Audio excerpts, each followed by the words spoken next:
ते सर्वांचं स्वागत.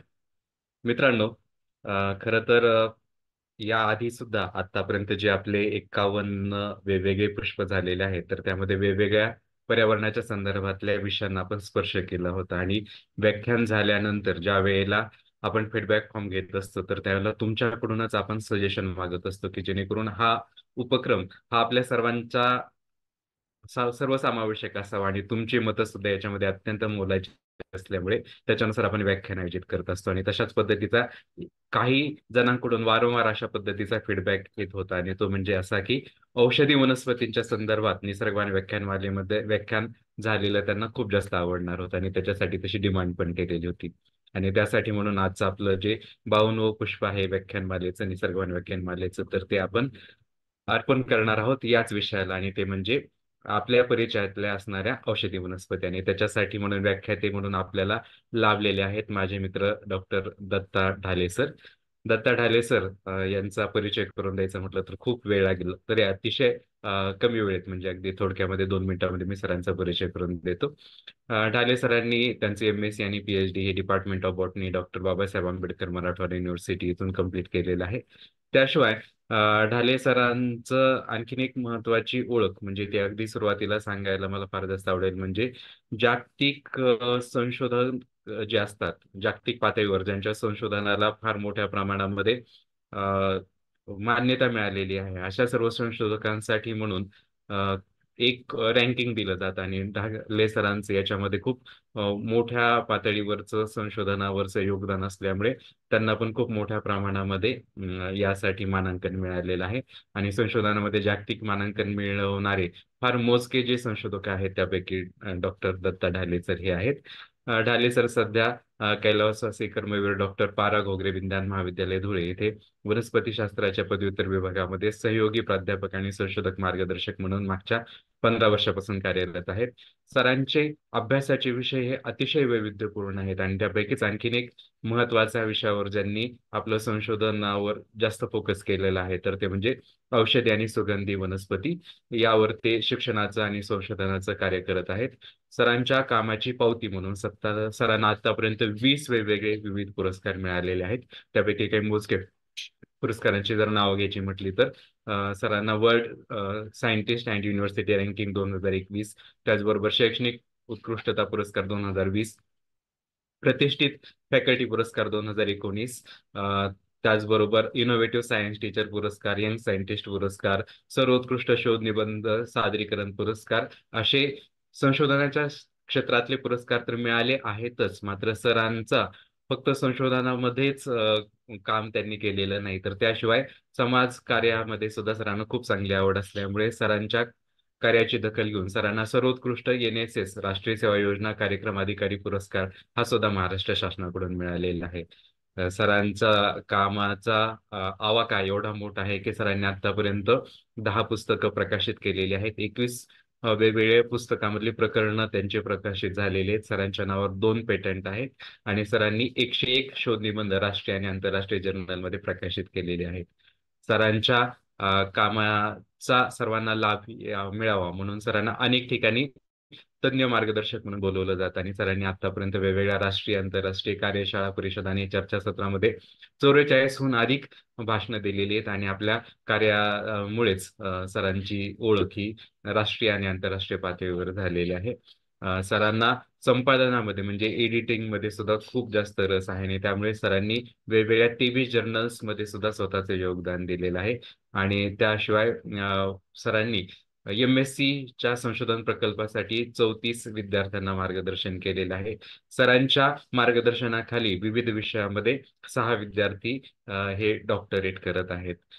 याशिवाय सरांना युजीसी भारत सरकार आणि त्याचबरोबर बीसीयूडी KBNMU जळगावचे 2 प्रकल्प त्यांनी पूर्ण केलेले आहेत आणि त्याचबरोबर राष्ट्रीय आणि राज्य पातळीवरच्या एन.एस.एस शिबिरासाठी सुद्धा टीम लीडर म्हणून सरांचं खूप चांगल्या पद्धतीने योगदान दिलेलं आहे. तर विद्यार्थी मित्रांनो अगदी थोडक्यात मी सरांचा परिचय करून देण्याचा प्रयत्न केलेला आहे आणि मला पूर्णपणे खात्री आहे की आपण सर्वजण उत्सुक आहोत ढाले सरांकडून आपल्या परिचयातल्या वनस्पतींच्या संदर्भातली मार्गदर्शन ऐकण्यासाठी. मित्रांनो, आणखी एक गोष्ट जी सर ही सांगतील आणि जे आताही मला सांगायला आवडेल तर ते म्हणजे की अ, अनेकदा आपल्याला खूप जास्त आवड असते आणि त्यामुळे आपण औषधी वनस्पतींच्या संदर्भातली माहिती घेण्यासाठी उत्सुक असतो. मात्र ही पण तेवढीच गोष्ट खरी आहे की या सगळ्या औषधी वनस्पती चा वापर करण्यापूर्वी अतिशय व्यवस्थितपणे आपण त्याचा विचार करायला पाहिजे आणि तज्ज्ञ व्यक्तीचं मार्गदर्शन याच्यासाठी नेहमीच लागत असतं. तर ढाले सर, पुन्हा एकदा तुमचं खूप खूप स्वागत. ढाले सरांचा आणखीन एकदा सुरुवातीलाच मी आभार मानतो यासाठी की सरांना काही दिवसापूर्वी मी कॉन्टॅक्ट केला आणि सरांच्या अतिशय बिझी शेड्यूलमध्ये सुद्धा सरांनी खास मराठीमध्ये पूर्ण त्यांचं प्रेझेंटेशन केलेलं आहे आणि अतिशय चांगल्या पद्धतीने आपल्याला ते मराठीतून याच्या संदर्भातलं मार्गदर्शन करणार आहे. त्याच्यामुळे परत एकदा खूप खूप आभार ढाले सर की तुम्ही आजच्या व्याख्यानासाठी खास मधून वेळ काढलात. ढाले सर. हो सर, थँक्यू सर. हा सर, धन्यवाद सर. अतिशय कुणाल सर, पीपीटी शेअर करा तोपर्यंत, म्हणजे पहिली स्लाइड चालू करा. Okay sir. हा ढाले सर, सुरुवात करा. हा सर, धन्यवाद प्रताप सर. अतिशय सुंदर अशा शब्दामध्ये तुम्ही परिचय करून दिलेला आहे. म्हणजे आपलं काम किती आहे हे जेव्हा एखादी व्यक्ती परिचय करून देते तेव्हा समजतं. आणि आपण तर काय काम करत राहतो, काम करणं आपलं काम आहे. परंतु आपल्या सर्व विद्यार्थी असतील आणि हे आपले निसर्ग भान व्याख्यानमालेचे जे प्रेक्षक आहेत, या प्रेक्षकांसमोर आज सादर होण्याची मला जी एक सुवर्ण संधी मिळालेली आहे, या संधीमुळे मी म्हणजे सर्वांशी कम्युनिकेशन करण्याचा प्रयत्न करेल. आणि ज्या पद्धतीनं सरांनी मला आजचा विषय दिलेला आहे, महाराष्ट्रातील काही वन औषधी आणि त्यांचे उपयोग, खरं पाहिलं तर सह्याद्री संकल्प सोसायटी, सृष्टी ज्ञान आणि आठवले सप्रे पित्रे महाविद्यालय देवरुख यांच्या संयुक्त विद्यमाने ही जी निसर्गभान व्याख्यानमाला सुरू आहे, म्हणजे आज जवळपास हे 52वं पुष्प आहे. म्हणजे 52 आठवडे झाले हे सगळं सुरू आहे. आणि एवढं कॉन्स्टंट एखादं काम करणं हे मला वाटतं खूप मोठं हिमतीचं काम आहे. आणि एखादी अशी व्याख्यानमाला कंटिन्यू वर्षानुवर्ष चालणं म्हणजे त्याच्यासाठी किती कष्ट घ्यावे लागतात हे मला सरांच्या आणि त्यांच्या सहकारी टीमच्या मेहनतीवरून दिसून येतं. सर, स्क्रीन शेअरिंग होते का? हो सर, मी तुम्हाला होस्ट केलेला आहे आणि ऍक्च्युली मी दाखवतोय. तुम्ही नेक्स्ट म्हणत राहा सर, मग मी तसं पुढे जात जाईन. तसं चालेल? हा, नाही मला दिसत नाही ना, म्हणून म्हटलं. अच्छा, तुम्हाला दिसत नाही का? मला फक्त तुमच्या ओपन ठीक आहे केलेली सर. मतलब. हा, एक मिनिट सर. सर, तुम्हाला शेअर करता येतंय का बघा? तुमच्याकडे हो जर हो, पीपीटी मी असेल सर करू. तर तुम्ही शेअर ठीक आहे, मी करा. मी करतो तुम्हाला को होस्ट ओके केलंय sir. Okay okay sir. Okay, ठीक आहे, मी शेअर करतो. Okay sir.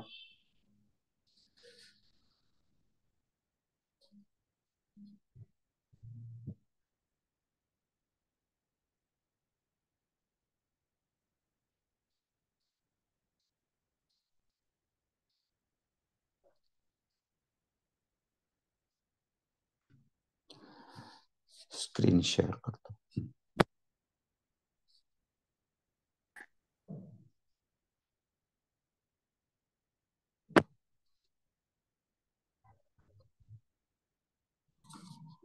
सर, माझी स्क्रीन दिसते का?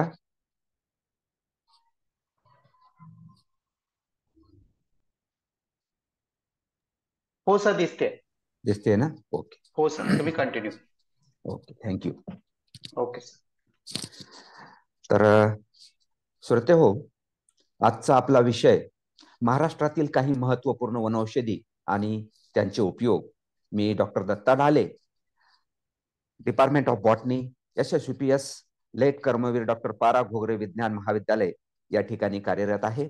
आणि माझ्या आवडीचा विषय आज मला या ठिकाणी व्याख्यानमालेसाठी मिळाला असल्यामुळे मी आपल्याशी हितगुज करायला या ठिकाणी तयार आहे.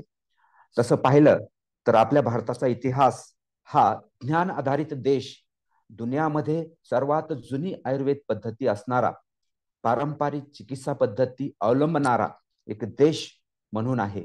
आणि या देशामध्ये आपल्याला वेगवेगळ्या ग्रंथांमध्ये आणि वेगवेगळ्या ऋषींनी आपली जी काही ज्ञान संपदा वेगवेगळ्या स्वरूपात साठवून ठेवलेली आहे, आपण ज्याला ट्रायल अँड एरर बेसिस वरती ही जी आपली ज्ञान संपदा साठवून ठेवण्याचं काम या ऋषीमुनींनी केलेलं आहे, त्याचा इतिहास बघितला तर खूप पूर्वीचा इतिहास आपल्याला बघता येईल. या वनौषधीच्या वापराबद्दलचा इतिहास जर बघितला तर असं म्हणतात की तक्षशिल विद्यापीठामध्ये अत्रेय ऋषींनी आपल्या जीवक नावाच्या शिष्याला विद्यापीठाच्या 4 योजने, तेव्हाच अंतर मोजण्याचं जे ठिकाण साधन होतं ते म्हणजे सुमारे 10 किलोमीटरचा परिसर हिंडून औषधी दृष्ट्या निरुपयोगी असलेली वनस्पती शोधण्याचे आवाहन केले. तेव्हा त्या जैविकास एकही अशी वनस्पती आढळली नाही की जिचा उपयोग नाहीये. यावरून त्या काळामध्ये वनस्पतींचा परिचय आणि उपयोग किती होता याबद्दलची जागरूकता आपल्याला दिसून येते. म्हणजे इतिहास कालापासून आपल्या या वनस्पतींचा उपयोग अतिशय मोठ्या प्रमाणावरती ऋषीमुनी करत होते आणि म्हणूनच वैदिक काळामध्ये आपल्या या ज्ञानाची मोठ्या प्रमाणावरती भरभराट झालेली दिसते. आणि ती भरभराट होण्यामागचं कारण पर्शा ऋषी असतील, याज्ञवल्क्य ऋषी असतील, सारंगधर ऋषी असतील, आदी ऋषींनी भारतभर पायी फिरून ही सगळी माहिती त्यांनी वृक्ष आयुर्वेदा या ग्रंथामध्ये मांडलेली आहे. चरक संहितेमध्ये अष्टांग आयुर्वेद आणि वनस्पतीचे उपयोग याची त्या काळी उपलब्ध असलेली माहिती आढळते. सुमारे 10व्या शतकापर्यंत आयुर्वेदाची प्रगती झाली आणि नंतर मात्र ती पाहावी तशी आपल्याला दिसलेली नाहीये. म्हणजेच इसवी सन 10व्या शतकापासून या हिंदुस्थान देशावर परचक्राचे ग्रहण लागले. सर्व आघाड्यांवर पराभव पत्करावा लागला. परकीयांच्या पाशवी आक्रमणामुळे येथील संस्कृती, ज्ञान, परंपरा यांचा टिकाव लागला नाही आणि आयुर्वेद आणि वनस्पतीशास्त्राच्या ज्ञानाचा देखील अशीच पिछेहाट सुरू झाली. या प्रतिकूल परिस्थितीमध्ये काही भाग या परचक्राच्या फेऱ्यात मात्र सापडला नाही. हिमालयाच्या रांगांमध्ये, उत्तरेच्या पहाडी भागामध्ये, दक्षिणेचा भाग वगैरे भागात अजूनही आपल्याला ही वैदिक संस्कृती तग धरून पाहताना दिसते. अनेक आचार्य, पंडित, संशोधक या भागात काम करताना दिसत आहे. केरळमध्ये तर नवीन नवीन प्रयोग देखील होताना दिसत आहे. आयुर्वेदाचा जर विचार केला आपण तर आयुर्वेदाचे आद्य ऋषी भारद्वाज यांच्या मते ब्रह्मदेवाने आयुर्वेदाची निर्मिती केली आहे. चरक संहिता इसवी सन पूर्व 3500 वर्षापूर्वी या ग्रंथाची निर्मिती झाली असावी असं सांगतात. आयुर्वेदाचे ज्ञान हे केवळ चिकित्सा व्यवसाय करण्यासाठी नसून जनसामान्यांची शारीरिक, मानसिक, आध्यात्मिक विकास निर्विघ्नपणे व्हावा म्हणजे आयुर्वेद ही एक जीवन जगण्याची पद्धती आहे. आयुर्वेद हे आत्मसात करण्याची पद्धती आहे आणि म्हणून आयुर्वेदाच्या मते औषध या शब्दाची उत्पत्ती औषधी म्हणजेच वनस्पती या शब्दापासून झाली आहे असं सांगतात.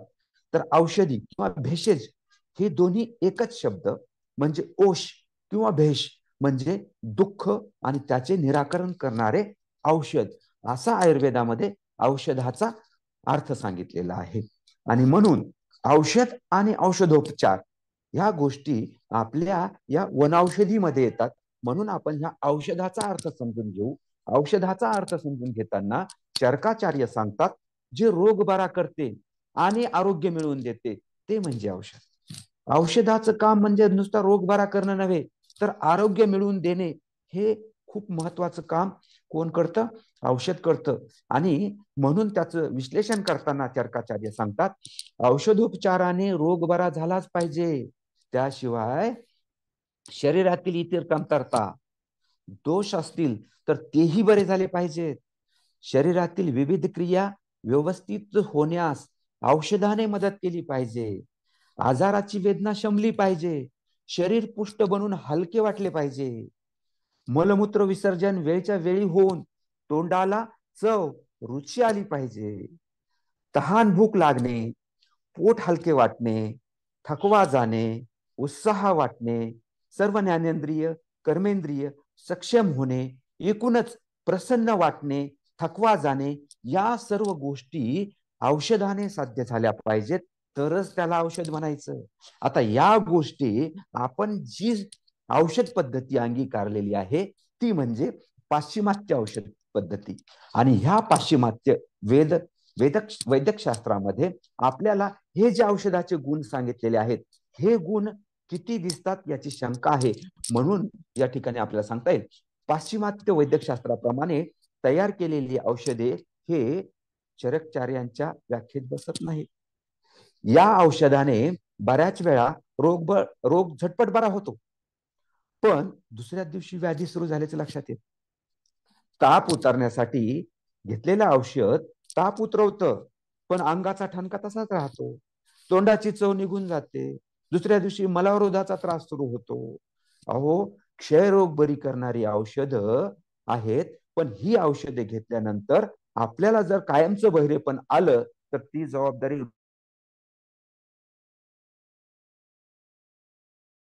आपल्याला असं दिसून येतं की पाश्चिमात्य वैद्यकशास्त्रातले औषध घेणं म्हणजे आज त्या रुग्णावरती येते. म्हणून या पारंपरिक वनौषधींचे उपयोग आपल्याला दिसून आलेले. इसवी सन 2000 मध्ये एक सर्व रोगांसाठी आरोग्य साधायचे असेल तर पारंपरिक वनौषधींचा आधार घ्यावा लागेल, असं आंतरराष्ट्रीय नेत्यांनी आणि वैद्यकशास्त्रांच्या शास्त्रज्ञांना पटू लागलं. आणि म्हणून त्यांनी ही वनौषधीद्वारे औषध तयार करण्याची पद्धत अवलंबली. आणि वैद्य जोशी यांनी तर 1992 साली असं प्रतिपादन केलं की मानवी संस्कृती ही प्रामुख्याने वनस्पती सृष्टीच्या साह्याने वाढलेली आहे. तिचा विकास वनस्पती सृष्टीच्या साह्याने झालेला आहे आणि कदाचित तिचा विनाश देखील वनस्पती संस्कृतीच्या विनाशाबरोबरच मानवी संस्कृतीचा विनाश सुद्धा संभवतो, असे प्रतिपादन 1992 साली केले. आणि म्हणून या वनस्पतीचे किंवा या वनौषधींचे महत्व आज मोठ्या प्रमाणावरती पाहायला मिळतं. अशा पद्धतीने आपण ह्या इतिहासाच्या बाबतीत गोष्टी जर बघायला गेलो तर ऋग्वेदामध्ये आपल्याला 67 औषधी वनस्पतींची माहिती गोळा केलेली दिसते. यजुर्वेदामध्ये 81 वनस्पतींची माहिती गोळा केलेली दिसते. चरक संहितामध्ये 1100 वनस्पतींची माहिती गोळा केलेली दिसते. तर सुश्रुत संहितामध्ये 1270 औषधी वनस्पतींची माहिती त्या ठिकाणी संग्रहित केलेली दिसते. अशा पद्धतीने एक ना अनेक वनस्पती या वेगवेगळ्या आपल्या पारंपरिक ग्रंथांमध्ये आहेत. आणि ह्या पारंपरिक ग्रंथांचा आधार घेऊनच आज महाराष्ट्रामध्ये वेगवेगळ्या औषधी वनस्पती आपल्याकडे आलेल्या आहेत. आणि या औषधी वनस्पतींचा आज मोठ्या प्रमाणावरती आपल्याला विकास होताना दिसतोय. आणि म्हणूनच आज जवळपास जी ऍडमा आहे, ऍडमा म्हणजे आयुर्वेदिक ड्रग मॅन्युफॅक्चरिंग असोसिएशन जी आहे, या आयुर्वेदिक ड्रग मॅन्युफॅक्चरिंग असोसिएशनने 255 वनस्पतींची यादी दिलेली आहे. त्यांच्या मते ह्या 255 औषधी वनस्पती अतिशय महत्वाच्या वनस्पती आहेत, ज्या औषध निर्मितीसाठी आपल्याला वापराव्यास लागतात. तर जवळपास महाराष्ट्रामध्ये 2000 महत्वाच्या औषधी वनस्पती ह्या द्रव्य निर्माण करण्यासाठी डायरेक्ट वापरल्या गेलेल्या आहेत. म्हणजे तसं जर पाहिलं तर महाराष्ट्रामध्ये जवळपास 3900 औषधी वनस्पती सापडतात.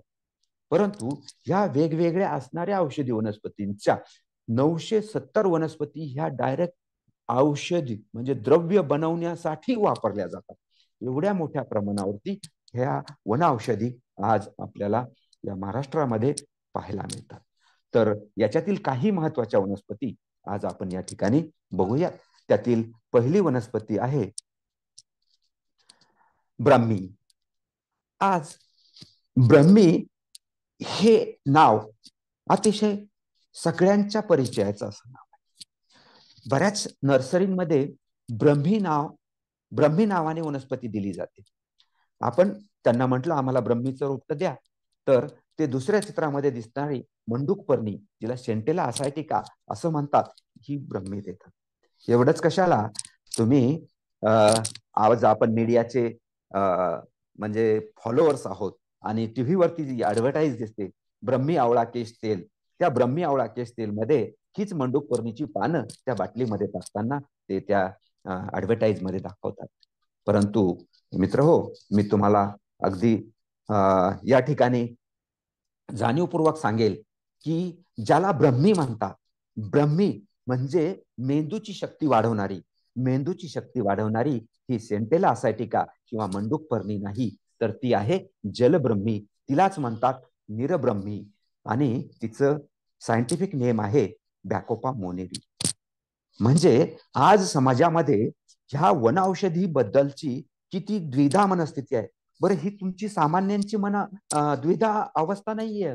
अहो, तज्ज्ञ सुद्धा, मोठे मोठे डॉक्टर असतील, आयुर्वेदाचार्य असतील, वैद्य असतील, ते सुद्धा ब्रह्मी म्हणून मंडूक पर्णीलाच फॉलो करतात.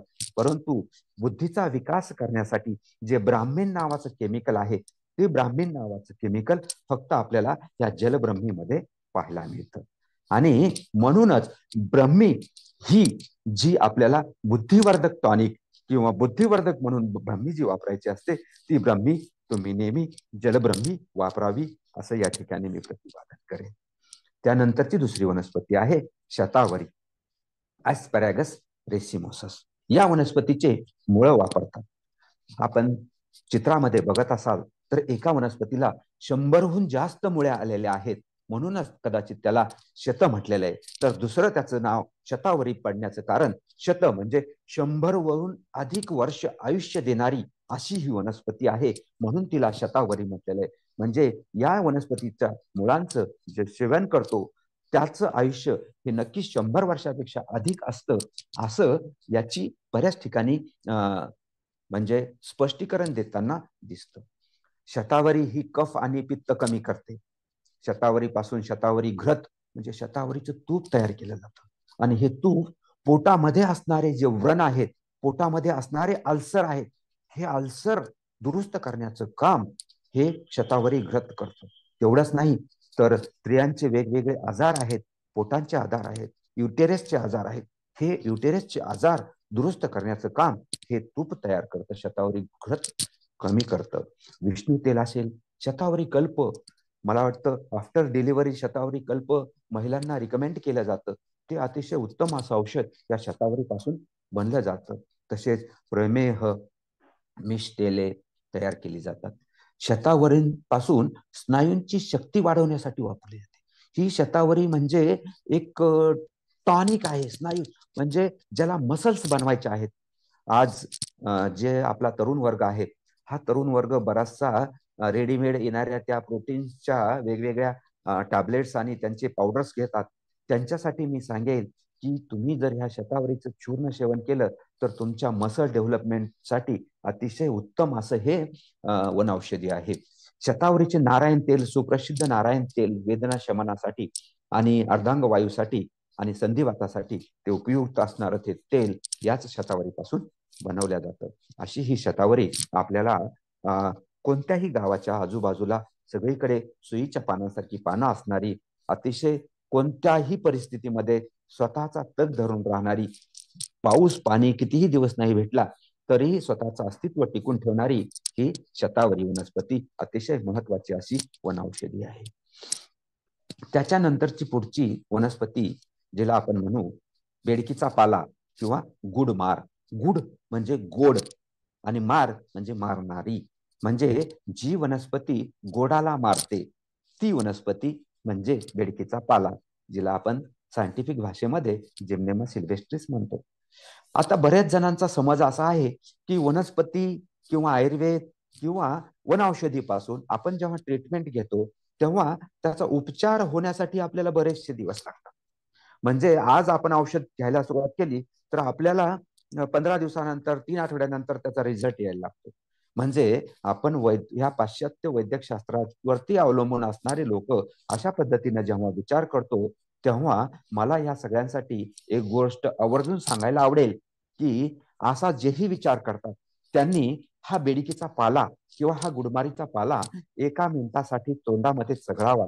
आणि मी तुम्हाला सांगेल की कोणतीही पाश्चिमात्य वैद्यकशास्त्राची तयार केलेली औषधं तुम्हाला 1 मिनिटामध्ये रिझल्ट देणार नाहीत. तेवढा सुंदर रिझल्ट ही गुडमार वनस्पती देते. ही बेडकीचा पाला देते. म्हणजे 1 मिनिट जर तुम्ही तोंडामध्ये या वनस्पतीचा पाला चघळला तर एका मिनिटामध्ये तुमच्या संपूर्ण तोंडाची गोडाविषयीची टेस्ट 100% नाहीशी झालेली असेल. एका मिनिटानंतर तुम्ही कोणताही गोड पदार्थ खा, साखर खा, डायरेक्ट खडीसाखर खा, खडीसाखर खाताना तुम्हाला दगडात फोडतोय का असा भास होईल. म्हणजे एका मिनिटामध्ये रिझल्ट देणारी ही वनौषधी सुद्धा आहे. म्हणून गुडमार मध्ये असणारे फ्लॅव्होनॉल्स, त्याच्यानंतर गॉर्मिन सारखे जे गुणधर्म आहेत हे या वनस्पतीमध्ये महत्वाची भूमिका निभावतात. मधुमेहामुळे ग्रस्त असलेल्या व्यक्तींमध्ये रक्तातील साखरेची पातळी नियंत्रण करण्यासाठी या वनस्पतींची मदत होते. ज्याची शुगर लेवल वाढलेली आहे ती 1 मिनिटामध्ये शुगर लेवल कमी करण्याचं काम ही वनस्पती करते. गुडमार ही संसर्ग असेल, खोकला असेल, बद्धकोष्ठता असेल यासारख्या अनेक आरोग्याच्या समस्यांवरती सुद्धा वापरली जाते. एवढंच नाही तर आमच्या संपूर्ण भूभागातील जे आमचे ग्रामीण शेतकरी आहेत, जे आमचे आदिवासी बांधव आहेत, ही वनस्पती आपल्या घरामध्ये घरातील खुंटीला तिचा एक वेतळ करून ठेवतात. त्यांचा असा समज आहे की या वनस्पतीच्या घरात ठेवण्याने त्यांच्या घरामध्ये कुठलाही सर्प किंवा कुठलाही साप त्यांच्या घराच्या जवळ सुद्धा येत नाही. आणि कदाचित त्यांचं अनुभवाचं ज्ञान असेल, त्याच्यात किती सत्यता ही आपण पडताळली पाहिजे. परंतु ही अतिशय महत्वाची अशी औषधी वनस्पती आहे, म्हणून कदाचित ते त्यांच्या घरात ठेवत असतील आणि कुठल्याही प्रकारचं जर आजार झाला असेल तर याच्या पानांचं ते सेवन करतात आणि आपलं आरोग्य ते निभवतात. म्हणून अतिशय महत्वाची असणारी ही बेडकीचा पाला किंवा त्याला गुडमार म्हणतो, ही गुडमार वनस्पती आहे. त्याच्यानंतरची अतिशय महत्वाची कुठेही सापडणारी आपल्याला कॅथरॅन्थस रोजियस, जिला सदाफुली आपण म्हणतो, वात आणि पित्ताचे नाश करणारी ही वनस्पती. कर्करोगात याचा उपयोग होतो. आपल्याला माहिती आहे कर्करोगामध्ये प्रभावशाली असणारे व्हिनक्रिस्टिन हे किमोथेरपीसाठी लागणारे औषध या सदाफुलीपासूनच बनतात. तर ही सदाफुलीमध्ये हे व्हिनक्रिस्टिन आणि हे व्हिनब्लास्टिन नावाचे जे केमिकल आहेत, हे किमोथेरपीमध्ये एका ml इंजेक्शनची किंमत जवळपास 25,000 ते 30,000 ते 40,000 रुपयापर्यंत एका ml ची किंमत आहे. ते औषध ह्या वनस्पतीमध्ये नॅचरली आढळतं. अतिशय महत्वाची असणारी ही वनस्पती आणि हिच्या पंचांगात आढळतं. हे जे केमिकल आहे हे पानांमध्ये, मुळांमध्ये, खोडांमध्ये, सगळ्या अवयवांमध्ये आपल्याला पाहायला मिळतं. म्हणून सदाफुली ही एक अतिशय महत्वाची अशी वनौषधी आहे. पुढची वनौषधी आहे सर्पगंधा. असं म्हटलं जातं, तिचं शास्त्रीय नाव आहे राउल्फिया सर्पेंटिना. ही जर घराच्या जवळ ठेवली तर हिच्या जवळ साप येणारच नाही असं म्हटलं जातं. त्यानंतर मुळापासून मिळवलेले वेगवेगळी अर्कद्रव्य आहेत, ती अर्कद्रव्य अपस्मार, त्याच्यानंतर चित्त विकृती म्हणजे मानसिक निद्रानाश असेल, त्याच्यानंतर छिन्न मनस्कता किंवा आतड्याच्या काही विकारांवरती ही म्हणजे अतिशय प्रभावीपणे उपचार. मी तर हिचं काही विश्लेषण वाचत असताना, जेव्हा पूर्वीच्या काळी राजे महाराजे यांच्या सैन्य दलामध्ये हत्ती पिसाळायचे म्हणजे हत्ती काबूत यायचे नाहीत, हत्ती अनकंट्रोल व्हायचे. कारण त्यांना बांधून ठेवल्यामुळे त्यांच्या मानसिकतेवर जो परिणाम व्हायचा, तो मानसिकतेवरचा परिणाम त्याला कंट्रोलमध्ये आणण्यासाठी या सर्पगंधाच्या मुळीचा उपयोग केला जायचा. म्हणजे हत्तीच्या मेंदूवरती ताबा मिळवण्याचं काम जी राउल्फिया करते, जी सर्पगंधा करते, ती माणसांच्या मेंदूवर ताबा मिळवण्यासाठी नक्कीच कामाला येईल असं मला वाटतं. त्याचबरोबर पटकी असेल, उदरशूळ असेल, ताप असेल आदीसाठी या सर्पगंधाच्या मुळांचा उपयोग आपल्याला दिसतो. अर्भकाच्या जन्मावेळी मातेला वेला येण्यासाठी म्हणजे कळा येण्यासाठी ही सर्पगंधा वनस्पती उपयोगाची आहे आणि या सर्पगंधा वनस्पतीचे मूळ हा उपयोगाचा भाग आहे. त्यानंतर अतिशय महत्वाची आणि जनसामान्यांना सहज उपलब्ध असणारी, खेडोपाडी जिचा सर्रास उपयोग केला जातो अशी वनस्पती म्हणजे निर्गुंडी. जिला व्हायटेक्स निगुंडो म्हणतात. गावामध्ये बऱ्याच वेळेला तिला निरगुडीचा पाला अशा नावाने ओळखल्या जातं. निरगुडी ही वात कमी करते, त्यामुळे शिरशूल, संधिवेदना, आमवात अशा सूज किंवा वेदना जास्त असणाऱ्या विकारांमध्ये निरगुंडीची पानं गरम करून त्याचे पोटीस बांधल्याने वेदनांचे शमन होते. असं म्हटलेलं आहे की बऱ्याच ठिकाणी मी काही शेतकऱ्यांकडून असं ऐकलेलं आहे की जेव्हा करत असताना बऱ्याच वेळेला शेतामध्ये असणाऱ्या भेगांमध्ये बैलाचा पाय किंवा गायीचा पाय अडकून बैल उखळला म्हणतो आपण, किंवा गाय उखळली म्हणतो, तिचा सांध्यातून पाय उखळला म्हणतो. हा पाय उखळल्यानंतर त्या गायीला, त्या बैलाला, त्या जनावराला मोठ्या वेदना होतात, मोठ्या प्रमाणावरची सूज येते. त्यावेळेला आमचा शेतकरी या निरगुंडीचा पाला एका मोठ्या मातीच्या भांड्यामध्ये त्याला शिजवतो आणि त्याच्यामध्ये वारुळाची माती पण शिजवतो. वारुळाची माती आणि हा निरगुडीचा पाला एकत्र मिक्स करून त्या उखळलेल्या बैलाच्या पायावरती, त्या गायीच्या पायावरती लावतो. त्याने त्या गायीच्या आणि त्या बैलाच्या वेदना कमी होतात, त्याची संपूर्णतः सूज कमी झाल्याचं त्याला दिसून येतं. ज्या ठिकाणी एक अशी वनस्पती, वनौषधी जी बैलाचं किंवा गायीचं आपल्यापेक्षा 10 ते 20 पटीने जास्त शरीर आहे, त्याच्यावरती त्याच्या वेदना कमी करण्याचं काम करते, तर माणसामध्ये नक्कीच ती उपयोगाला येत असेल अशी वनस्पती म्हणजे निरगुडी वनस्पती आहे. गर्भाशय असतील, वृष्ण असतील, गुद असेल, या अवयवावरती जर सूज आली तर ह्या निरगुडीचा काढा तयार करावा आणि त्या काढ्याने भरलेल्या टब मध्ये बसावे. म्हणजे आपले जे ज्याला आपण म्हणू वृष्णाचा, गुदाचा, त्या ठिकाणच्या असणाऱ्या सुजेचा, मूळव्याधीमध्ये असलेल्या सुजेचा, त्या ठिकाणचा परिणाम आपल्याला दुरुस्त झालेला त्या ठिकाणी मोठ्या प्रमाणावरती दिसून येईल. आणि मित्र, पुढची आपली अतिशय उपयुक्त असणारी वनस्पती, जिला सीता अशोक म्हणतात. हिचं ड्रग नेम बऱ्याच वेळेला अशोका नावाने किंवा अशोक नावाने ओळखलं जातं, परंतु बाजारामध्ये किंवा सगळीकडे जी दुसऱ्या चित्रामध्ये दाखवलेली वनस्पती आहे, जिचं नाव आहे पॉलियांथिया लॉंगिफोलिया, उंच वाढणारा अशोक, हा औषधामध्ये कधीच वापरायचा नाही. तर हिच्या नाव साधर्म्यामुळे बऱ्याच वेळेला प्रॅक्टिकल करणारे विद्यार्थी किंवा इतर आयुर्वेदाचे नवीन शिकणारे विद्यार्थी अशोका म्हणून या पॉलियांथस लॉंगिफोलिया वनस्पतीच्याच सालीचा उपयोग करताना दिसतात. परंतु मित्र हो, खरी जो सीता अशोक आहे, ज्याला सराका अशोका म्हणतात किंवा सराका इंडिका म्हणतात, हा सराका अशोका, हा सराका इंडिका म्हणजे सीतेचा अशोक हा पहिल्या चित्रामध्ये दिसणाऱ्या झाडापासून येतो आणि ह्या झाडाची साल म्हणजे त्याचं औषध आहे. सालीचा उपयोग गर्भाशयाच्या विकारावर होत असल्याने या सालीचा औषध निर्मितीसाठी उद्योगाकडून खूप मागणी आहे. फुलाचा उपयोग हगवण थांबवण्यासाठी केला जातो, डिसेंट्रीसाठी केला जातो. तर जे सुप्रसिद्ध असं अशोकारिष्ट आहे, जे महिलांच्या वेगवेगळ्या आजारांवरती वापरलं जातं, हे अशोकारिष्ट याच सीतेच्या अशोकापासून बनवलं जातं आणि म्हणून सीतेचा अशोक हा महिलांच्या वेगवेगळ्या आजारांसाठी, खूप साऱ्या आजारांसाठी रामबाण उपाय म्हणून आपण सीता अशोकाकडे पाहतो आणि याच्यातला उपयोगी भाग म्हणून आपण त्याची साल वापरायची असते.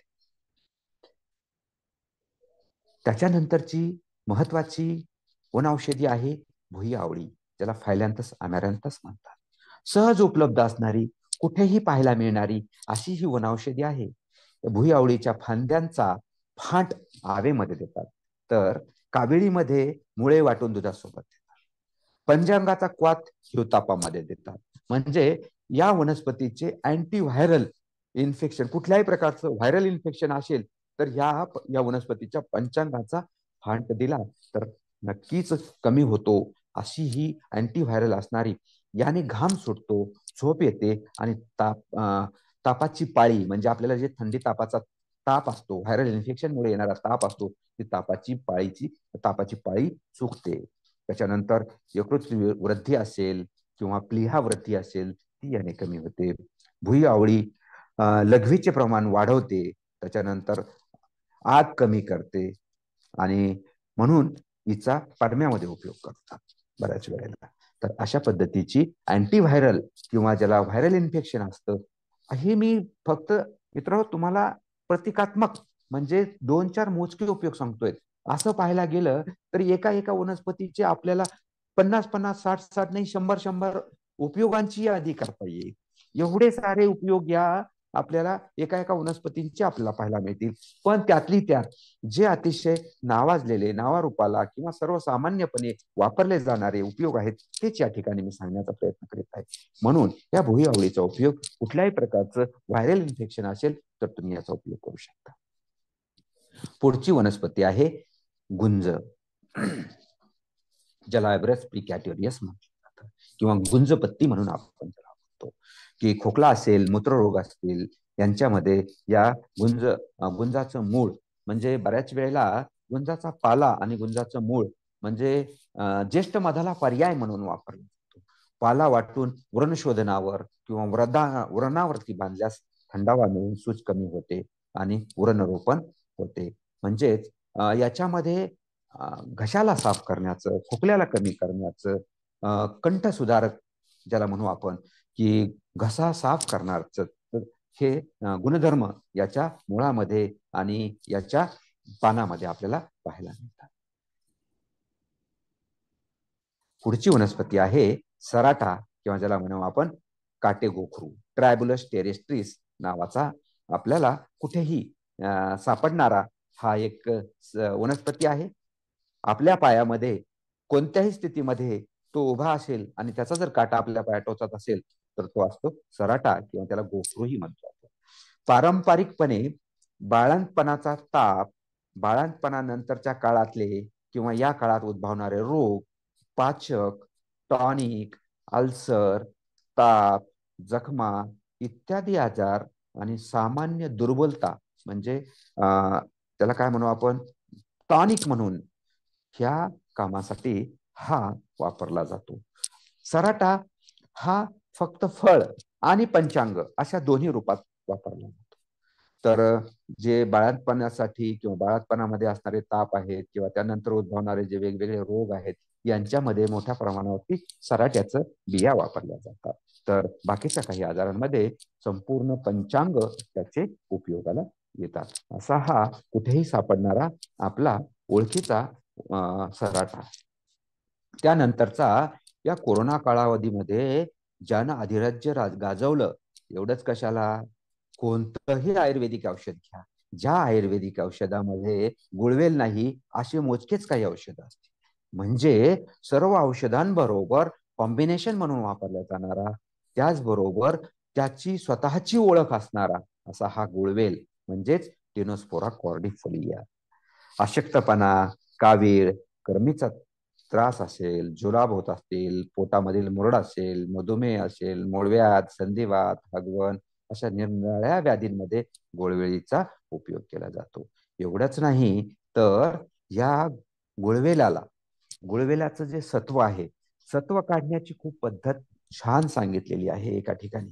मी जेव्हा अभ्यास केला तेव्हा अभ्यास करत असताना माझ्या निदर्शनास अशा गोष्टी आल्या की आयुर्वेदिक प्रॅक्टिशनर आहेत, वेगवेगळे वैद्य आहेत, यांच्याकडे गुळवेल रसायन म्हणून एक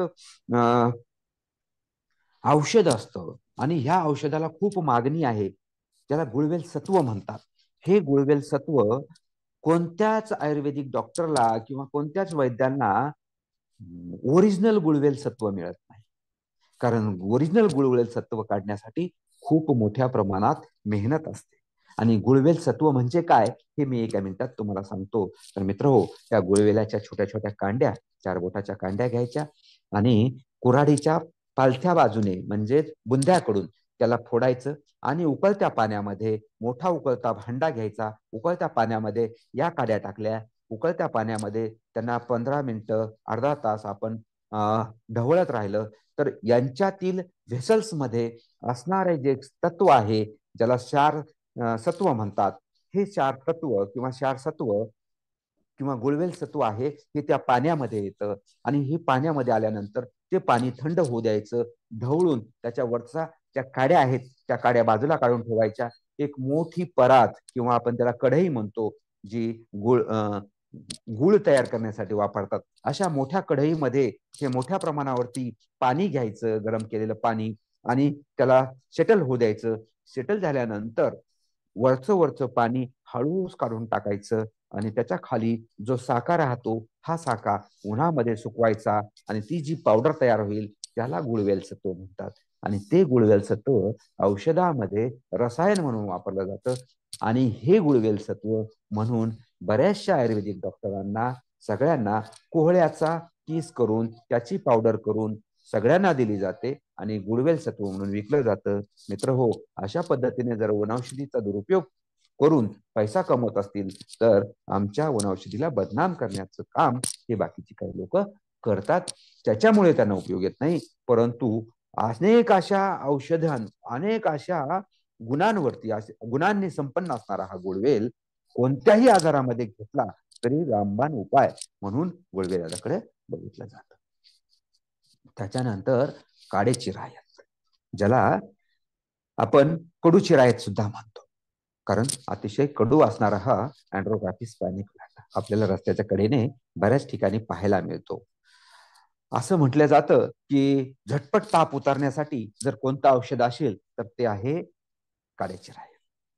आमवात असेल, जीर्ण ज्वर असेल व सर्व प्रकारच्या ज्वरात किरायत, सुंठ व डिकेमाली यांच्या अष्टमांस काढा करून ठेवावा व सकाळी तिसऱ्या प्रहरी व सायंकाळी याप्रमाणे 3 वेळा घ्यावा. कसल्याही प्रकारचा जीर्ण ज्वर असेल, कसल्याही प्रकारचा अंगात बसलेला ताप असेल तर तो निघून जातो. अम्लपित्तावरही किरायत व माका यांचा काढा करून दिल्यास मध घालून त्याच्यात ठेवावा आणि द्यावा तर तो अतिशय आपल्याला गुणकारी असा काढा ठरतो. त्यानंतरची आपली पुढची वनस्पती आहे ती म्हणजे पांढरा कुडा किंवा ज्याला कुटच म्हणतात, किंवा त्याला आता एकच वनस्पती परंतु त्याच्या वेगवेगळ्या अंगाला वेगवेगळी आयुर्वेदिक नाव आहे. या वनस्पतीचा जर तुम्ही साल वापरत असाल तर त्याला म्हटलं जातं कुटच, आणि या वनस्पतीचं जर तुम्ही बी वापरत असाल तर त्याला म्हटलं जातं इंद्रजव. म्हणजे एकाच वनस्पतीच्या 2 भागांना 2 नाव आहे. तुम्ही औषधासाठी कुठला त्याचा पार्ट वापरतात त्याच्यावरून त्याची नावं ठरतात. पांढरा कुडा हा दस्त असेल, अतिसार असेल किंवा इत्यादी आव असेल यांच्यासाठी साडीचा काढा. जंत झाले तर मुलांना कोवळ्या शेंगांची भाजी खाऊ. आणि जे बी आहे ज्याला इंद्रजव म्हणतात ते पोटशूळ असेल, खोकला असेल, कावीळ असेल आणि आरोग्याच्या इतर समस्या असतील त्यांच्यासाठी आपल्याला इंद्रजव हे वापरले जातात. म्हणजे एकाच वनस्पतीला आयुर्वेदामध्ये 2-2 नावं सुद्धा असू शकतात. ते त्याचं कारण त्याचा कुठला भाग वापरतात त्यावरून या वनस्पतींची वेगवेगळी आपल्याला नावं पाहायला मिळतात. मित्रहो, आज आपली खाण्याच्या पद्धतीमध्ये बरेचसे बदल झालेले आहेत. आपले सगळे विद्यार्थी जेव्हा कॉलेजला जातात तेव्हा त्यांचं जेवण म्हणजे गाड्यावर असलेले वेगवेगळे पदार्थ आहेत. म्हणजे हे जे पदार्थ आहेत या हॉटेल आणि गाड्यांवरती बनणाऱ्या पदार्थांमध्ये मला वाटतं कोणताही पदार्थ विदाऊट कलर बनत नाही. आणि विदाऊट कलर न बनल्यामुळे ते जे केमिकल युक्त कलर त्या अन्नांमध्ये टाकतात त्या अन्नामुळे ते केमिकल आपल्या शरीरात जातात आणि त्याचे दूरगामी परिणाम आपल्याला पाहायला मिळतात. तर या मित्रांसाठी मी सजेस्ट करेल की ही सेंद्री नावाची वनस्पती, या सेंद्री पासून मी स्वतः हा उजव्या चित्रामध्ये दिसणारा कलर मी स्वतः तयार करून बघितला आणि तो स्वतः युटिलाइज करून बघितला, खाण्याच्या पदार्थामध्ये टाकून बघितला. म्हणजे ह्या आर्टिफिशियल कलरपेक्षा नक्कीच उपयोगी असणारा हा कलर आहे. आणि भविष्यामध्ये हा कलर आपल्याला जास्तीत जास्त मार्केटमध्ये कसा आणता येईल, त्या आर्टिफिशियल कलरला पर्याय म्हणून हा कसा देता येईल. आणि आज मार्केटमध्ये असणारे वेगवेगळे लिपस्टिक्स आहेत किंवा वेगवेगळ्या सौंदर्य प्रसाधने आहेत यांच्यामध्ये सुद्धा त्या सिंथेटिक केमिकलमुळे दुष्परिणाम आज आपल्याला दिसायला लागलेले आहेत. त्यांच्याऐवजी हा बिक्सा किंवा हा आपल्या सेंद्रीच्या कलरचा कसा उपयोग करता येईल याचा आपण फायदा घ्यायला पाहिजे. किंवा या वनस्पतीला आपल्याला नावारूपाला आणून या वनस्पतीला आपल्याला अधिक अधिक माणसांपर्यंत कसं पोहोचवता येईल आणि या केमिकल कलरचे दुष्परिणाम जनसामान्यांना समजावून सांगून ह्या वनस्पतीच्या उपयोगाबद्दल आपल्याला सांगायला लागेल. म्हणून मी ही वनस्पती तुम्हाला दाखवत आहे. आणि जंगलामध्ये कुठेही कमी पाण्यावरती सहज उगवणारी ही सेंद्रिय आहे. त्याच्यानंतर सहज सगळीकडे उगवणारी जी वनस्पती आहे ती म्हणजे पळस. आता नक्कीच जवळ आपला होळीचा सण येईल आणि हा पळस सगळीकडे बहरलेला असेल. क्रमी रोगात बीच चूर्ण देतात, ज्याला आपण पळस पापडी म्हणतो, मधासोबत देतात. त्याच्यानंतर शुक्र दुर्बल्यात मूत्ररोगात फुलं देतात. त्याच्यानंतर आयुर्वेदात पळसाचे बीज हे विविध रोगांमध्ये वापरलं जातं, त्याला पळस पापडी म्हणून आयुर्वेदामध्ये म्हटलं जातं. आणि ही पळस पापडी खूप साऱ्या आजारांवरती तयार होते. आणि ह्या पळसापासून तयार होणारा सुंदर असा कलर आपल्याला तर माहितीच आहे. परंतु मी एका ठिकाणी असा संदर्भ वाचलेला आहे की बऱ्याच वेळेला ना ऍक्सिडेंटमध्ये किंवा काही कारणांमुळे आपलं अंग भाजल्या जातं. अंग भाजल्यानंतर आपल्या भाजलेल्या अंगावरती जे व्रण पडतात किंवा आपली त्वचा जी सुरकुतते, ही सुरकुतणारी त्वचा अशा प्रकारच्या पळसाच्या फुलाच्या तेलापासून म्हणजे पळसाच्या फुलाचं तेल बनवून आपण अशा त्वचेवरती जर लावलं तर नवीन त्वचा जी ओरिजिनल त्वचा आहे ती रिजनरेट करण्यासाठी मदत करते. अशा पद्धतीचा रेफरन्स मी काही ठिकाणी वाचलेला आहे. म्हणून आपल्याला जनसामान्यांची औषधी म्हणून ओळखल्या जाणारा हा पळस आहे. हा पळस अतिशय उपयोगी आहे.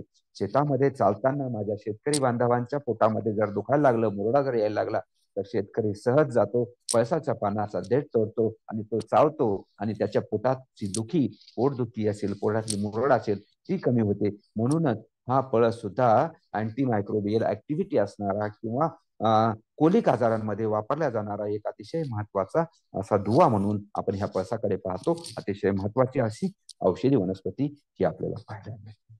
पुढची औषधी वनस्पती ज्याला अगस्ता म्हणतो आपण किंवा हदगा म्हणतो, ज्याचं नाव आहे सेसबानिया ग्रँडिफ्लोरा.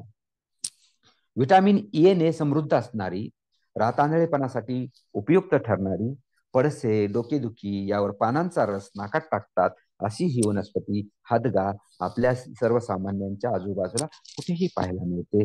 त्याच्यानंतरची सर्वात महत्वाची वनस्पती म्हणजे अर्जुन, ज्याला टर्मिनालिया अर्जुना म्हणतात. हृदयकारक आणि हाड मोडणे, उरण भरून काढणे याच्यासाठी ही अतिशय महत्वाची असणारी वनस्पती. या वनस्पतीची साल वापरतात. मित्रो, ही वनस्पती कुठेही कोणत्याही जंगलामध्ये तुम्हाला सहज पाहायला मिळते. ओढ्याच्या, नाल्याच्या, नदीच्या किनारी सहज उगवते. आणि या वनस्पतीचं वैशिष्ट्य असे आहे की ही वनस्पती जेव्हा तुम्ही काढता तेव्हा कुऱ्हाडीने किंवा दुसऱ्या एखाद्या धारदार शस्त्राने जेव्हा हिची साल तुम्ही काढत असता तेव्हा त्या खोडापासून ही साल वेगळी करत असताना ज्या पद्धतीनं आपली स्किन आपल्या शरीरापासून वेगळी करत असताना जशा पद्धतीने आतमध्ये तुम्हाला रक्तजडित साल दिसेल किंवा आपली स्किन दिसेल, तशा पद्धतीची रक्तजडित त्याची साल दिसेल. म्हणजे पूर्वीच्या काळी जेव्हा हाड मोडलं जायचं तेव्हा ती हाड जोडी म्हणून जी वनस्पती प्रसिद्ध होती ती वनस्पती म्हणजे अर्जुन आहे. दुसरं तिसरं काही नसून म्हणजे आजपर्यंत जेही आदिवासी बांधव हात तुटला, पाय तुटला किंवा कुठलाही शरीराचा फ्रॅक्चर झाला तर तो शरीराचा फ्रॅक्चर भरून काढण्यासाठी जी वनस्पती वापरतात ती वनस्पती म्हणजे अर्जुनाची साल आहे. आणि ती मोठ्या प्रमाणावरती हृदयाला बल्य देणारी आहे. ही वनस्पती सर्वसामान्यांसाठी उपयुक्त आणि वरदान ठरणारी अशी वनस्पती आहे. त्याच्यानंतरची पुढची वनस्पती आहे अडुळसा. दमा असेल, श्वास असेल, खोकला असेल, क्षयरोग असेल यांच्यावरती गुणकारी ठरणारी ही अडुळशाची पानं. म्हणूनच बाजारामध्ये अडुळशी सिरप नावाने खूप साऱ्या कंपन्यांनी त्याचे औषधं मार्केटमध्ये. परंतु आपल्या कुंपणाला बऱ्याच जणांच्या घरात परसबागेत म्हणजे लावून ठेवलेली ही वनस्पती आपल्याला पाहायला मिळते, ज्याचं नाव आहे जस्टिसिया आदातोडा. त्याचं जुनं नाव होतं आदातोडा झिल्यानिका, अडुळसा आपण म्हणतो. अशी ही वनस्पती सर्वसामान्यांसाठी नक्कीच फायदेमंद आहे. लहान मुलांचा खोकला असेल, मोठ्या माणसांचा खोकला असेल, तो याच्या पानांमध्ये कडू एक बिटर अल्कलॉइड आहे, त्याच्यामुळे आपल्याला खूप कडू लागते. म्हणून बऱ्याच वेळेला लहान मुलं घेत नाहीत. म्हणून तिचा काढा हा मधासोबत किंवा गुळासोबत किंवा साखरेच्या पाकासोबत जरी दिला तरी तुम्हाला नक्कीच त्याचा खोकल्यासाठी, श्वाससाठी, दम्यासाठी क्षयरोगासाठी उपयोग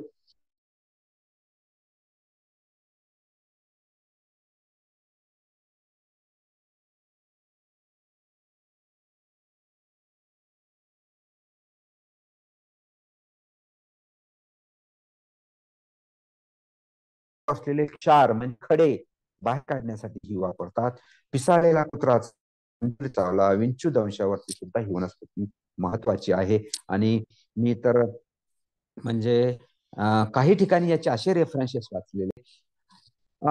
माझे शेतकरी जेव्हा शेतामध्ये नांगरणी करतात, वखरणी करतात, त्यावेळेला शेतामध्ये सहज उपटून येणारी ही मूळ, आणि ती मूळ तो शेतकरी माझा जेव्हा चहामध्ये टाकतो, तेव्हा त्या चहाला मला वाटतं कुठल्याही मसाल्याला टेस्ट येणार नाही, इतकी सुंदर टेस्ट त्या चहाला येते, ती म्हणजे ह्या अनंत मुळामुळे. आणि ते अनंत मूळ मूत्र विरेचक असतं, बल्यवर्धक असतं, त्वचा दोष कमी करतं, आहार, भूक लागणे, जीवन विनिमय प्रक्रियेत उत्तेजक म्हणून वापरलं जातं, अंगातली उष्णता बाहेर काढण्याचं काम करतं. म्हणून शीतल गुणधर्मांनी भरून असलेला असा अनंत मूळ हा नेहमीच आपल्या कामाचा असतो. आणि त्याला असणारा अरोमा माइल्ड बोईंग, म्हणजे त्या कावळीची मुळी टाकलेला चहा जर तुम्ही पिलात तर त्या चहाची टेस्ट त्या कुठल्याही चहामध्ये येणार नाही, इतकी सुंदर.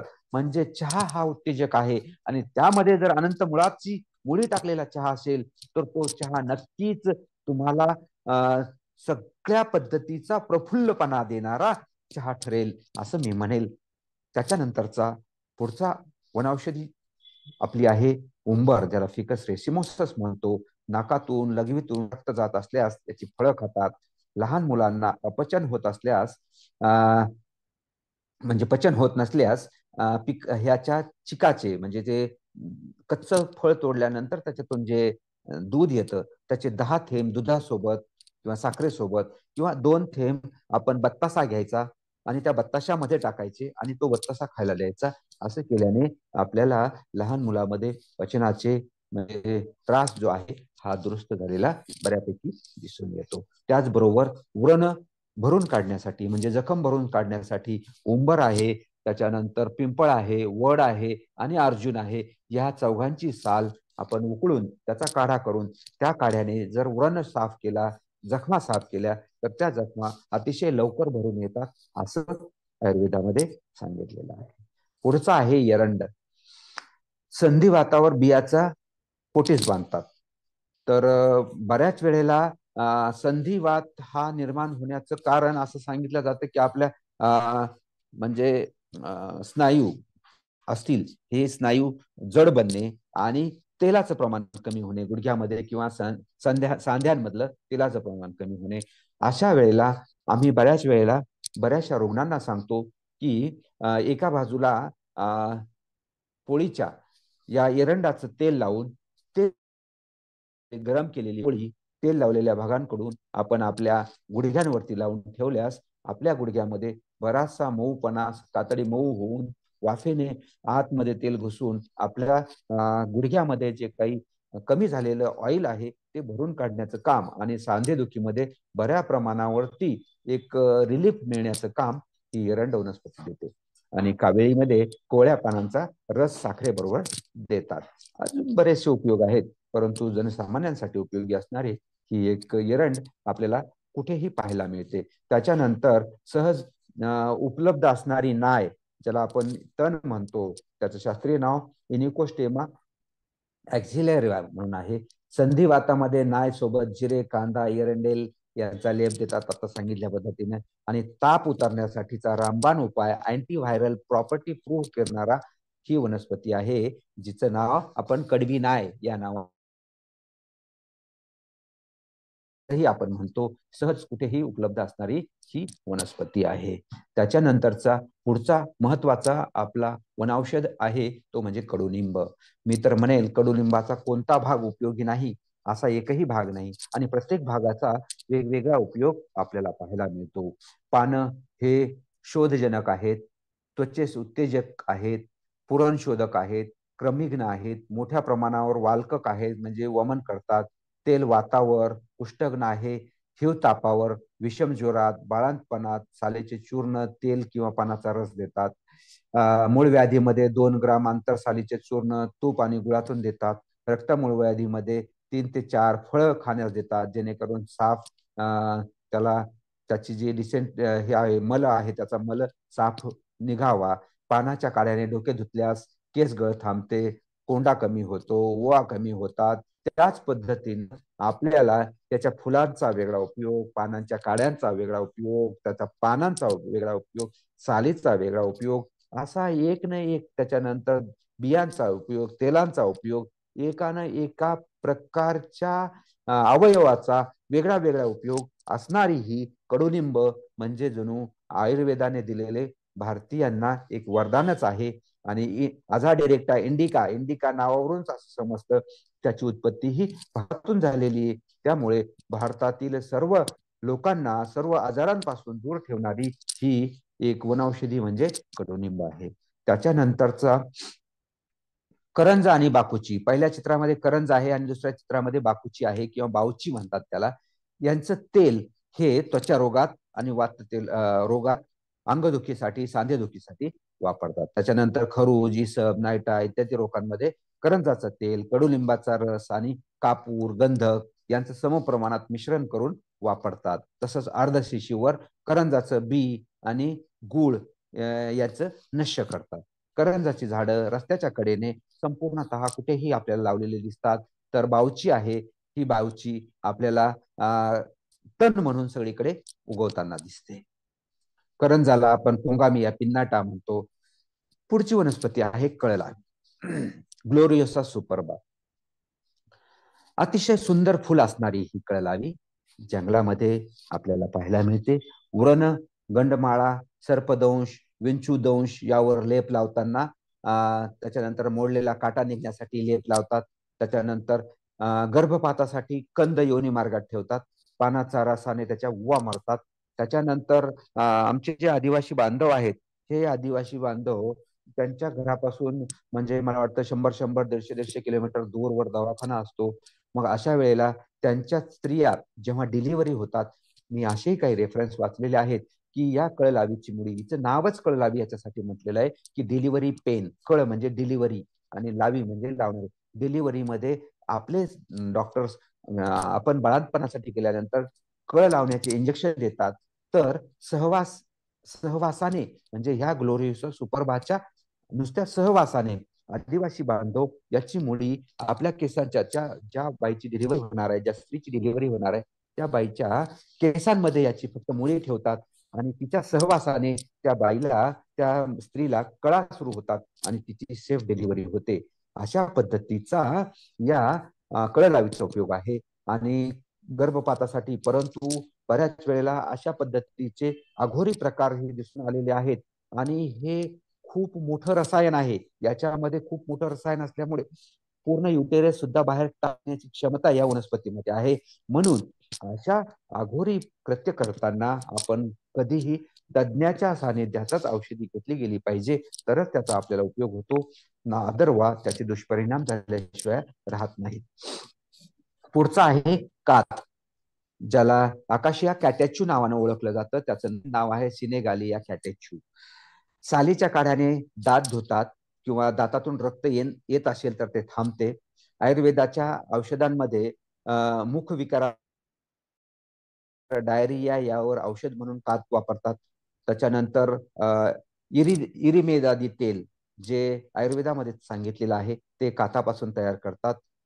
त्याच्यानंतर तोंडाला चव आणण्यासाठी, पचनक्रिया सुधारण्यासाठी, दाताचे आरोग्य सुधारण्यासाठी, तसेच त्वचेचे आरोग्य सुधारण्यासाठी या काताचा उपयोग केला जातो, जो आकाशिया कटॅच्यू पासून किंवा सिनेगालिया कटॅच्यू पासून किंवा काथाच्या किंवा खैराच्या झाडापासून, ज्याला खैर म्हणतो आपण सर्वसामान्यपणे. त्याच्यानंतर आहे कापूस. साधारणतः कापूस एक देव कापूस येतो आणि आपला हात हा लागवडीचा कापूस. कापसाचे बी, जिरे, बडीशेप, वंशलोचन, कफ रोगात देतात. त्याच्यानंतर अंग जळाल्यास फुले वाटून लेप लावतात.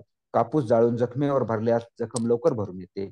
मुळाच्या सालीचा काढा बाळ झाल्याबरोबर देतात. याने गर्भाशयाचे उत्तम रीतीने शोधन संकोचन होते आणि रक्तस्राव होत नाही. त्याचबरोबर गर्भाशयाची आणि इतर आजार होत नाहीत. कापसाच्या मुळीचा साल मोठ्या प्रमाणावर दिल्यास त्याने गर्भपात होतो असं सांगितलेलं आहे. त्याच्यानंतरची पुढची वनस्पती आहे कामुनी. ही हृदय, त्याच्यानंतर मूत्रजनक आहे. श्वास, भूक लागणे, मुडदुसामध्ये पानाचा लेप दिला जातो. विड्याच्या पानासोबत हिला पानाचा देठ पाठीवर चोळतात तिच्या, असं उस्मानाबादमध्ये सांगितलेलं आहे. त्याच्यानंतरची पुढची वनस्पती आहे कांडवेल, ज्याला हाडजोडी म्हणतो आपण. स्त्रियांचे पदर रोग असतील त्याला गोपीचंदन बरोबर मधातून देतात. त्याच्यानंतर गुडघेदुखी, कंबरदुखी, पाठदुखी, हाडांचे वेगवेगळे आजार आहेत. कांड येणं, आपल्या खेडेगावांमध्ये कांड येणं म्हणतात, नाकुडं येणं म्हणतात, त्याच्यासाठी ही लावतात. परंतु हिच्यामध्ये कॅल्शियम ऑक्झिलेट जास्त प्रमाणात असतात, त्याच्यामुळे तोंडातून घेत असताना तिला त्या आपल्याला कॅल्शियम ऑक्झिलेटचा त्रास होतो. त्याच्यामुळे घेण्याची एक वेगळी पद्धती आहे. सगळ्यात त्याचा बाजूचा काटे म्हणजे कॅल्शियम ऑक्झिलेटचे स्फटिक काढून डायरेक्ट गळ्यामध्ये टाकतात. अशा त्याच्यानंतरची ही किडामारी आपल्या ज्वारीच्या शेतामध्ये सहज उगवते, काळीच्या शेतामध्ये सहज उगवते. बाळातपण सोपे होण्यासाठी विषम ज्वरात संधी शोध, त्याच्यानंतर गचकर्ण इत्यादी मध्ये पानं एरंडल तेलात मिक्स करून लावतात. त्याच्यानंतरची आपली ही कुरडू,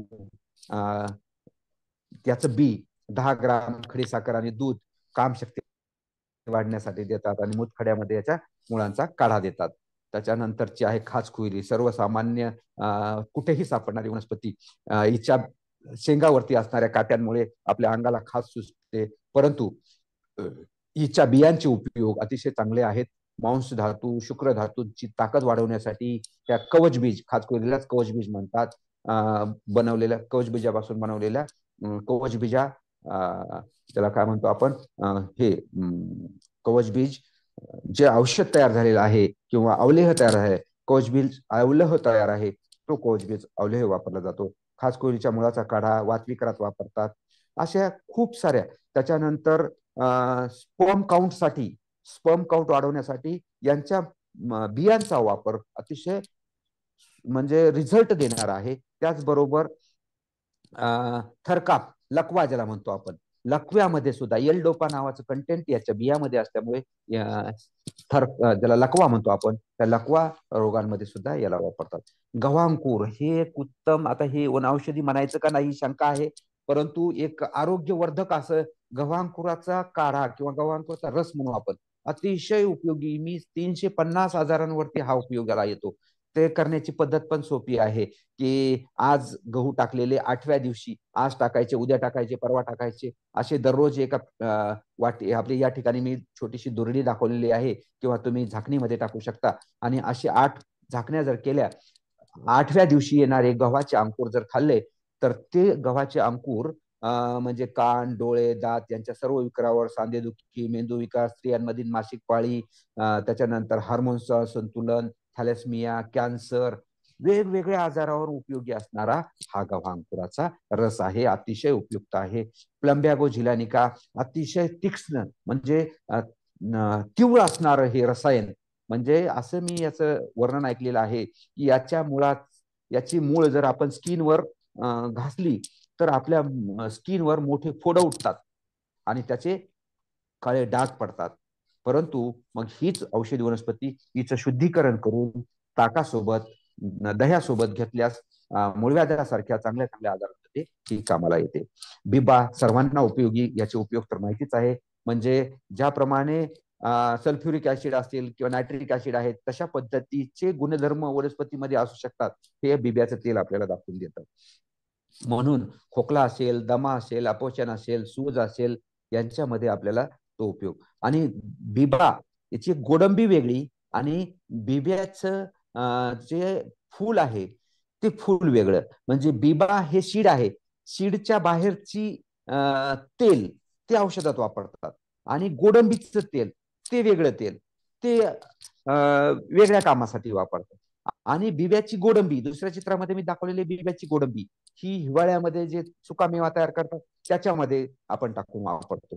म्हणून ह्या बिब्याचे वेगवेगळे गुणधर्म. परंतु आता लहानपणी आमची आजी आम्हाला बिब्याचं तेल द्यायची.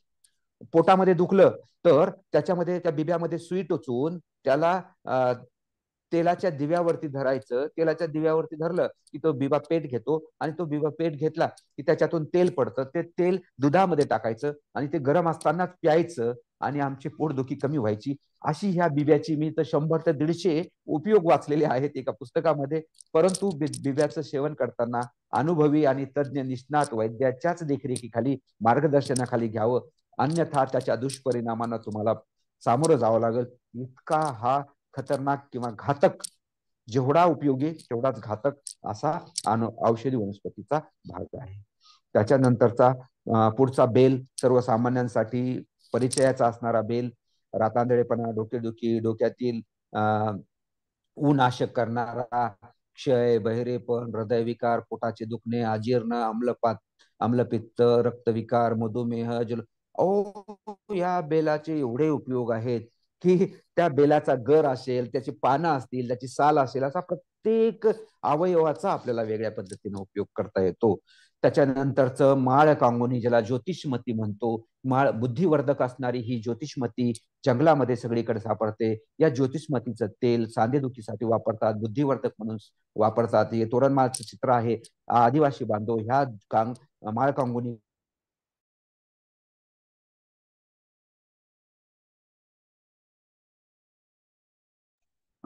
Hello sir. सर तुमचा आवाज नाही येत आहे. वाचलेला आहे.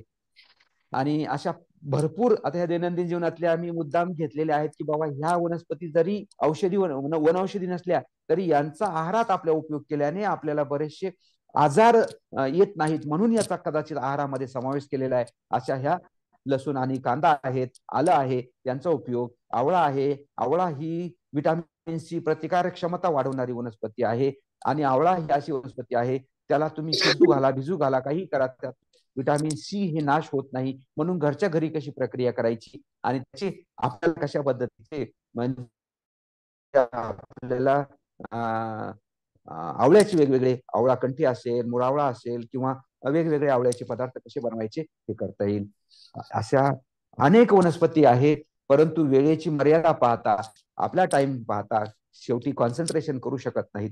म्हणून नागरमोथा असेल, वावडिंग असेल, जांभूळ असेल, जास्वंद असेल, ज्येष्ठमध असेल, जंगली सुरण असेल, डेकेमाली असेल, दोरली असेल, तरवट असेल, तुळस, दगडीपाला, धोत्रा, बहावा, बावची, हिरडा, बेहडा, आवळा, शिकेकाई, वाळा, वड, वसू, मेडासिंगी, मुरुडशेंग, दीपमाळ, अशा अनेक महत्वाच्या वनौषधी आहेत. ह्या प्रत्येकाचा एक ना एक गुणधर्म, म्हणजे प्रत्येक एका वनस्पतीवर बोलायला गेलं तर 1-1 तास बोलता येईल. एवढे सारे उपयोग ह्या एका वनस्पतीचे आहेत. पण शेवटी वेळेची मर्यादा असते.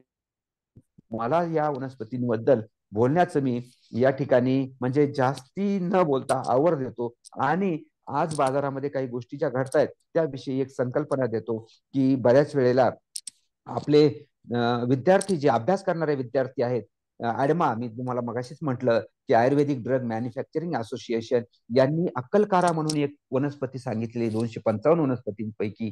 त्या अक्कलकाऱ्याचे मुळं त्यांनी वापरायचे सांगितलेत. आमचे एक डॉक्टर आहेत ज्यांनी हा पेपर पब्लिश केलेला आहे आणि त्या पेपरमध्ये त्यांनी या ठिकाणी दिलेलं अॅनाकॅलस पायरेथ्रम नावाची वनस्पती वापरलेली आहे. दादांनी वनस्पतीचं नाव अॅनाकॅलस पायरेथ्रम दाखवलेलं आहे आणि वनस्पती मात्र दुसरीच दाखवलेली आहे, जिला आपण साधी अक्कलकारा म्हणतो, ती अक्कलकारा वनस्पती दाखवलेली आहे. आणि अॅनाकॅलस पायरेथ्रम नावाची वनस्पती आहे, ती उजव्या कोपऱ्यामध्ये जी दाखवलेली फुलं आहेत ती वनस्पती आहेत आणि तिची मुळं आपल्याला आयुर्वेदामध्ये वापरायची आहेत. म्हणजे अशा भरपूर गोष्टी आहेत ज्या वनस्पतींची माहिती म्हणजे आपले तज्ज्ञ लोक सुद्धा काय करतायत, मला याची शंका आहे. त्याच्यानंतर तुम्ही आपल्या बऱ्याच जणांचा विश्वास ज्याच्यावरती असतो तो म्हणजे गुगल बाबा. हा गुगल बाबा तर कोणत्या वनस्पतीची माहिती शोधायला गेलं तर कोणती वनस्पती दाखवतो हे पहा. मी मगाशी तुम्हाला बिक्सा दाखवली, पण या ठिकाणी मॅलोटस फिलिपाईन्स नावाची वनस्पती सर्च करत असताना मला त्यांनी मॅलोटसच्या जागेवर बिक्सा दाखवली. म्हणजे आपल्या गुगल बाबावरती किती विश्वास ठेवायचा हे तुम्ही ठरवायचं आहे. तशीच मी काळी मुसळी वनस्पती शोधत असताना, ड्रीमिया वनस्पती शोधत असताना ड्रीमियाची मुळं मला शोधायची होती, तर आपल्या गुगल बाबांनी मला ती काळी मुसळी दाखवली. म्हणजे गुगल बाबावरती किती विश्वास ठेवायचा. त्याच्यानंतर हे दुसरं उदाहरण आहे अक्कलकार्याची, म्हणजे जो खरा अक्कलकारा आहे स्पायलॅन्थस अक्मेला, जो मगाशीच्या पहिल्या शास्त्रज्ञांनी आपल्या वापरला आणि यांनी दुसरा दाखलगारा वापरला. अशा पद्धतीचे म्हणजे शास्त्रज्ञ सुद्धा औषधाचा म्हणजे कोणती वनस्पती कोणती आहे याचा कुठलाही विचार न करता वापरायला लागतात. तर अशा पद्धतीचा वापर करू नये म्हणून त्याच्यासाठी मी आयुर्वेदिक ड्रग मॅन्युफॅक्चरिंग असोसिएशन यांनी ज्या वनस्पती सांगितलेल्या आहेत इंडस्ट्रीसाठी तयार करण्यासाठी, ती प्रॉपर आयडेंटिफिकेशन कसं करायचं किंवा कोणती वनस्पती कोणती आहे हे ओळखण्याचा डाटाबेस मी तयार केला आणि ते एक पुस्तक रूपाने पब्लिश केला. त्या पुस्तकाचं नाव आहे medicinal herbs for pharma industry. हे पुस्तक मार्केटमध्ये उपलब्ध आहे. तुम्हाला अमेझॉनवर किंवा कुठल्याही त्याच्या किंवा पब्लिशरला डायरेक्ट संपर्क साधला तरी तिकडेही मिळून जातं. त्याचं DPS पब्लिकेशन दिल्लीवरून पब्लिश झालेलं आहे. आणि याच मराठीमध्ये औषधी वनस्पतींचा महाराष्ट्रातील संग्रह असं एक पुस्तक 385 औषधी वनस्पतींची माहिती असणारं पुस्तक प्रकाशित झालेलं आहे. हे साधारणतः 1 वर्षापूर्वीच पुस्तक प्रकाशित झालेलं आहे आणि त्याची पहिली आवृत्ती जवळपास संपलेली आहे. इतका सुंदर रिस्पॉन्स या वाचकांनी दिलेला आहे आणि तेही पुस्तक त्या ठिकाणी दिलेल्या लिंकवर तुम्हाला सहज उपलब्ध होतं. त्याच्यानंतरचं येऊ घातलेलं पुस्तक हे कदाचित पुढच्या महिन्यामध्ये येत आहे. महाराष्ट्रातील मेडिसिनल प्लांट्स ऑफ महाराष्ट्र याच्यामध्ये जवळपास 500 औषधी वनस्पतींची इंग्रजीत एक डाटाबेस म्हणून माहिती आहे. त्याची संपूर्ण माहिती तुम्हाला पाहायला मिळेल. त्याच्यानंतर स्पायसेस अँड कॉन्डिमेंट्स, त्याच्यानंतर बायोलॉजिकल सायन्स आणि सातपुडा. मी सध्या धुळ्याला असल्यामुळे आम्हाला सातपुडा जवळ आहे. त्या सातपुड्यामध्ये विविध वनस्पती कशा पद्धतीच्या वनस्पती आहेत आणि त्या वनस्पतीची कशी उपयोगिता आहे ही सर्वसामान्यांसाठी आम्ही या ठिकाणी दाखवून दिलेली आहे. त्याचबरोबर वनस्पतींबद्दल माहिती सांगत असताना तृणधान्याचं महत्व कसं आहे हेही मी या ठिकाणी सांगत असतो. त्याचबरोबर आजूबाजूला येणारे महाराष्ट्राचं राज्य फुल म्हणून उगवणारं जे ताम्हण आहे ह्या ताम्हणाविषयी माहिती किंवा मग सरांनी सांगितल्या पद्धतीनं मला संशोधनाचं जागतिक मानांकन मिळालेलं वगैरे या सगळ्या गोष्टी ह्या काम करताना मला साध्य झालेल्या आहेत. आणि वेळेची मर्यादा पाहता बोलायला गेलं तर खूप आहे, परंतु शेवटी एक मर्यादा असते. म्हणून मी फक्त एवढं सांगेल, eat your food as your medicine.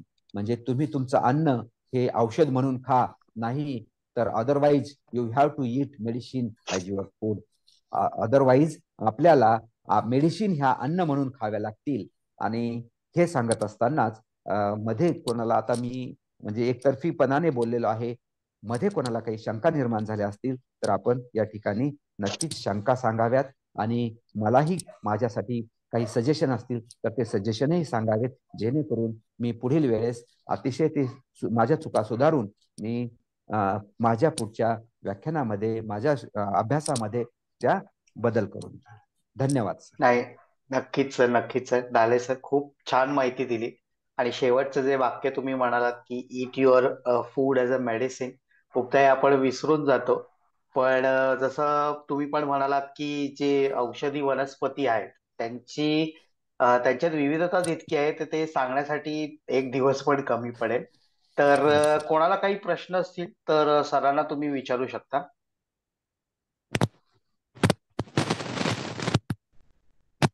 कोणाला काही प्रश्न?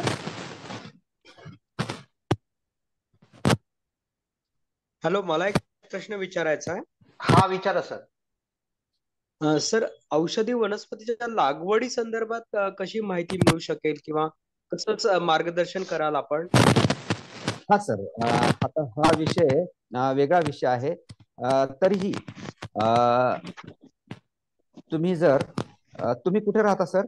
आपण सर, माझं तामिळीच्या इथे जवळजवळ 100 एकर क्षेत्र आहे आणि तो हॅबिटॅट आम्ही तसाच प्रिझर्व्ह केलेला आहे. त्याच्यामध्ये भरपूर औषधी वनस्पती पण आहेत. पण अजून मला जर हे प्रोडक्टिव्ह बेसिसवर काम करायचं असेल याच्यामध्ये तर आपलं मार्गदर्शन मिळेल. नंतर मी तुम्हाला संपर्क करीनच, पण थोडस आता थोडीशी उपयुक्त माहिती दिली तर मला जरा थोडे पावलं उचलायला मदत होईल अशी. ओके. हा, तर मी तुम्हाला म्हणजे आता प्रॅक्टिकली ह्या गोष्टी कशा आहेत, cultivation it is on practical base, बरोबर आहे. तर याच्या संदर्भात मी असं सांगेल तुम्हाला की सावित्रीबाई फुले विद्यापीठ या ठिकाणी डॉक्टर मोकाट सर आहेत. मोकाट सरांनी एक सुंदर मोठी अशी त्यांना एक सेंट्रल गव्हर्नमेंटचा प्रोजेक्ट मिळालेला आहे औषधी वनस्पतींचा. तर त्यांनी तिथं ओके सर. डेमॉन्स्ट्रेशन म्हणून औषधी वनस्पती लावलेल्या आहेत. तुम्हाला प्रत्यक्ष वनस्पती लावलेली बघता येईल. त्यांनी ते 2 वर्षापासून 4 वर्षापासून तिथं कन्झर्व केलेली आहे. कोणती वनस्पती लावल्यानंतर किती दिवसात कसा रिस्पॉन्स देते ते प्रत्यक्ष पाहायला मिळेल. आणि या ठिकाणी कोणती वनस्पती कशा पद्धतीने उत्पादन देते आणि कोणत्या वनस्पतीची कशा पद्धतीची डिमांड आहे, मार्केट डिमांड. कारण उत्पादन आपण कशातही किती घेऊ शकतो, परंतु ती मार्केटमध्ये चालते का, त्याची डिमांड किती आहे, या गोष्टीचा पण विचार केला गेला पाहिजे. त्यासाठी तुम्ही नक्कीच एकदा पुणे विद्यापीठामध्ये असणार मोकाट सर यांचं जे हे आहे लॅब आहे किंवा त्यांची सेपरेट त्या ठिकाणी असणारी जे गार्डन आहे ती गार्डन पाहावी. आणि मला वाटतं तिथं तुम्हाला जास्त मार्गदर्शन मिळेल. 28 तारखेला बारामतीला एक वर्कशॉप आहे, अश्वगंधा लागवड आणि प्रक्रिया. 28. हा, तर त्या कॉन्फरन्समध्ये सुद्धा तुम्ही सहभागी व्हावं, जेणेकरून तिथं लागवडी संदर्भात बरेचशी तज्ज्ञ मंडळी येत आहेत आणि ती तज्ज्ञ मंडळी तुम्हाला मार्गदर्शन करतील. तिथे तुम्हाला अधिक माहिती मिळेल. धन्यवाद. त्याचं ब्राउचर वगैरे तुम्हाला मी शेअर करून देईन. Yes sir. एक मिनिट डाले सर, तुम्ही तुमचं शेअरिंग जर बंद केलं ना तरी चालेल सर आता. अच्छा, ओके ओके. हा, मला एक मिनिट हा, मला ते शेअरिंग मॅडम एक सेकंद. मला शेअरिंग स्टॉप कुठून करावं लागेल?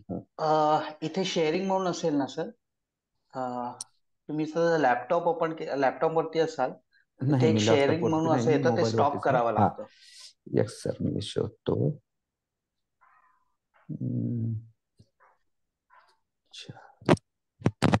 शेअर स्क्रीन म्हणून खाली एक ऑप्शन पण असतं.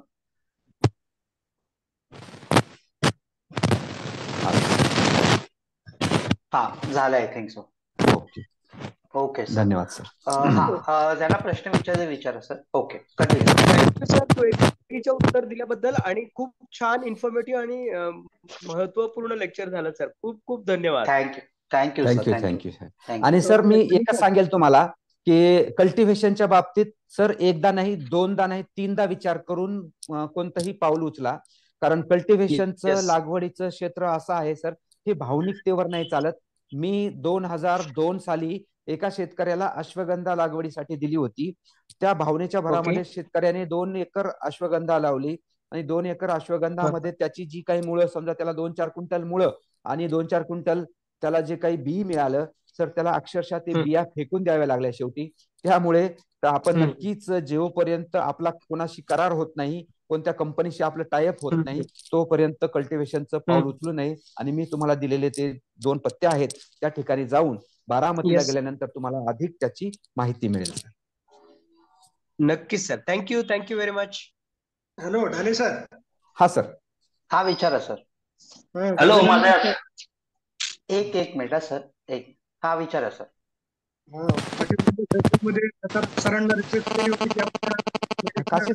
आवाज खूप कमी येतोय सर, मी ऐकू.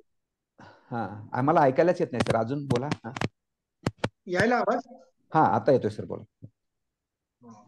सर्वप्रथम अभिनंदन सर, फार सुंदर आणि सोप्या पद्धतीने आपण वनौषधीचं विश्लेषण केलं. धन्यवाद सर, धन्यवाद. तुम्ही जरी मित्रवरी असाल तरी बऱ्याच दिवसानंतर आम्हीही वनस्पती शास्त्राच्या प्राध्यापकांनी छान पद्धतीने वनस्पतीचं माहिती, त्याचं औषधी वगैरे ते ऐकले आम्ही बऱ्याच दिवसांनी. खरं म्हणजे एक अभिनंदन प्रताप सरांचं सुद्धा. गेल्याच सेशन मध्ये आम्ही सरांना रिक्वेस्ट केली होती की आपण ढाले सरांना बोलूया आणि प्रॉपर जी बायोलॉजिकल सायन्स आहे, बॉटनी आहे, मेडिसिनल प्लांट्स आहे, त्याच्याबद्दलचं नवीन जनरेशनलाही आणि जे टीचिंग फील्ड मध्ये आहेत किंवा रिसर्च फील्ड मध्ये आहेत अशा लोकांनाही त्याची प्रॉपर माहिती फार गरजेचं आहे. बरोबर. तुम्ही जसं ऑनलाईन 1-2 उदाहरण दिली की नेटवर कुठल्याही फोटो सोबत काही इन्फॉर्मेशन कधी कधी अपलोड केली जाते आणि मोस्टली अशा नेटवरच्या माहिती संकलित करून नवीन रिसर्चर काय करतात, त्यांचं पुढचं रिसर्च किंवा त्यांचं सिनॉप्सिस बनवायला सुरू करतात. Yes sir. आणि 1-1.5 वर्ष त्यांचं रिसर्च वर्क झाल्यानंतर त्यांच्या लक्षात येते की अरे, आपण जे प्लांट सिलेक्ट केलेले आहे ते प्लांट्स आपलं इंडियन नेटिव्ह नाहीच आहे, ते महाराष्ट्राचे नेटिव्ह नाहीच आहे. Yes sir. आणि मग ते विद्यार्थ्यांनी सगळ्याची पण गोची होती.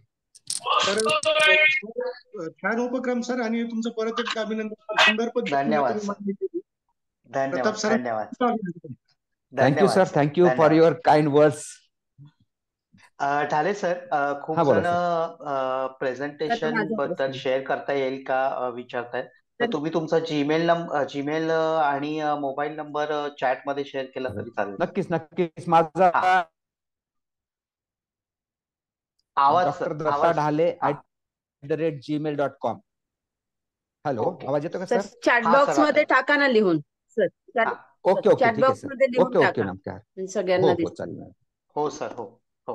तर हा मला मॅडम, विचारा. विचारायचा आहे प्रश्न, बोलू मी? हो हा बोला मॅडम, मॅम. बोला. हा, हा बोला. हा. आता कसं की अलीकडे असं झालं की वनौषधी आहे ते सगळ्यांना माहित आहे.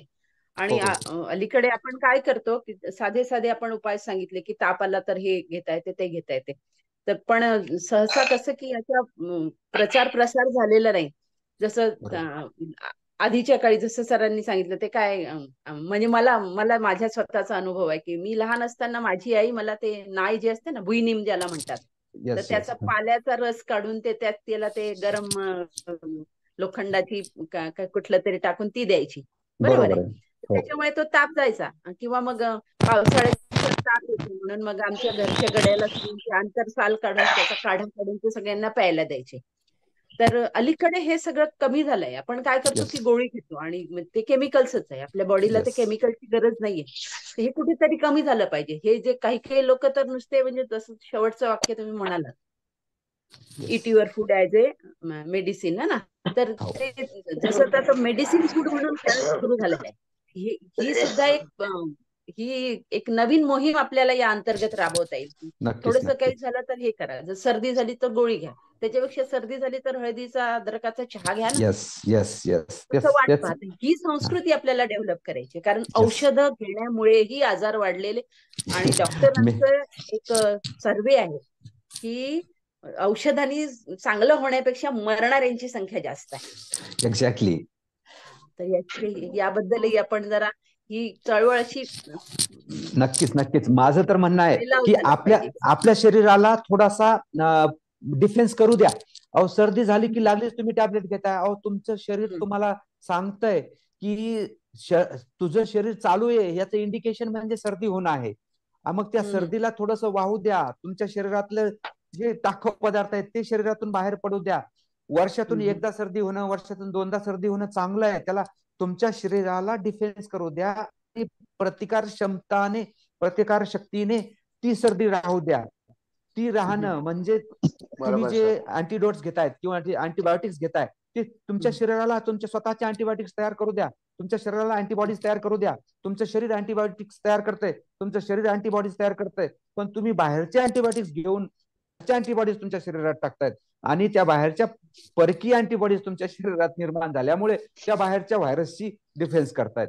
त्यापेक्षा तुमचं शरीर हे उत्तम म्हणजे एक प्रयोगशाळा आहे. ते मधल्यामध्ये प्रयोग करत राहतं. त्याच्यासाठी दम काढा थोडस, म्हणजे आजार झाल्याबरोबर म्हणजे आणि प्रत्येक गोष्टीची लक्षणं समजून घ्या. तुमच्या शरीरावरती प्रत्येक आजार हा लक्षणं दाखवत राहतो. ती लक्षणं म्हणजे माझ्या गळ्यामध्ये जर खवखव होते तर मला करायला पाहिजे. मी ज्येष्ठ मधाच्या कांडी खायला पाहिजे. मी सलाड खायला पाहिजे. ह्या अशा गोष्टी, मी वाफ घेतली गेली पाहिजे, माझ्याकडून पाण्याची वाफ घेतली गेली पाहिजे. हे असे साधे साधे उपचार केल्याने मला वाटतं बरेचसे आपले आजार कमी होतात. आणि ह्या छोट्या छोट्या गोष्टींसाठी जर तुम्ही टॅबलेट घेत असाल तर तुम्ही तुमचं म्हणजे शरीर शाळा बनवतायत. कारण नक्कीच ते सर, नॅचरल नक्की. डिफेन्स आपल्या बॉडीमध्येच आहे. मी आता हो. मी एका डॉक्टरांसोबत काम करते. त्यांनी एक नवीन UMS हेल्थ सिस्टम डेव्हलप केली. सर्दी होणं म्हणजे आपल्या नाकातून बॉडीमध्ये काहीतरी फॉरेन हे गेलेले आहेत येस मायक्रो ऑर्गॅनिझम, ते बाहेर काढण्यासाठी म्हणून आपल्या बॉडीचं ते मेकॅनिझम. Yes yes. जसं आपल्याला कुठलंही नको असलेलं अन्न खाल्लं की लूज मोशन होते किंवा काही होते. बरोबर. तर हे बॉडीचं ऑटोमॅटिक मेकॅनिझम आहे, ते आपण समजून घेत नाही.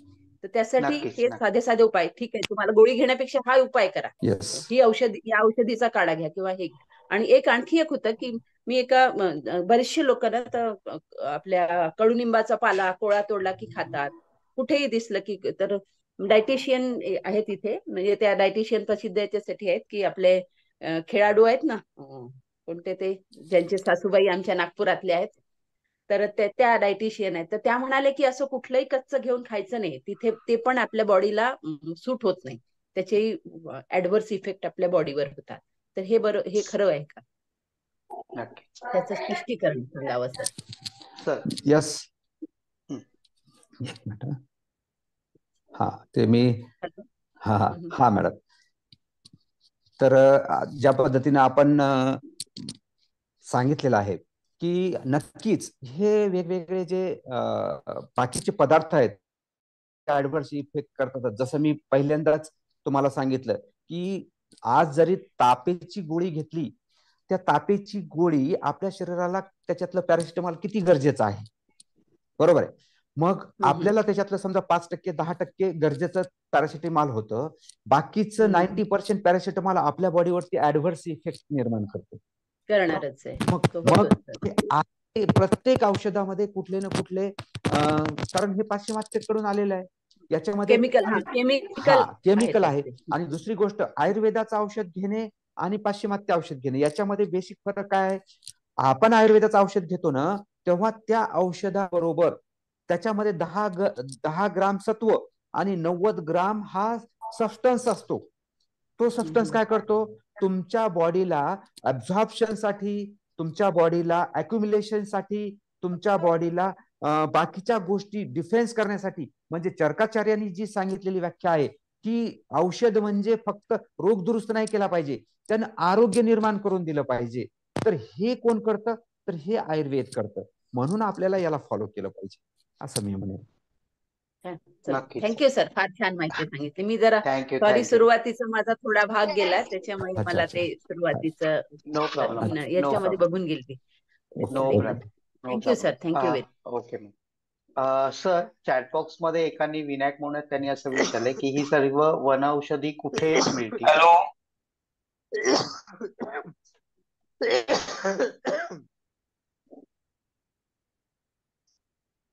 सर, येतोय आवाज? हा, चॅटबॉक्स मधला एक प्रश्न घेतोय मी. हा,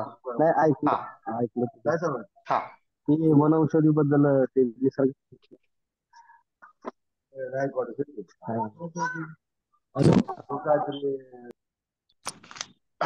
सर आवाज कमी होते थोडं मध्ये कसला तरी डिस्टर्बन्स आहे सर. हो मध्ये जो खरखर येतो असा आवाज येतोय, ते बघा काय. हो हो,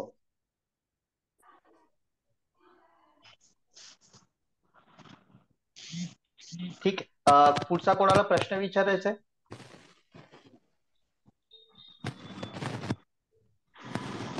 हा, विचारा संतोष सर.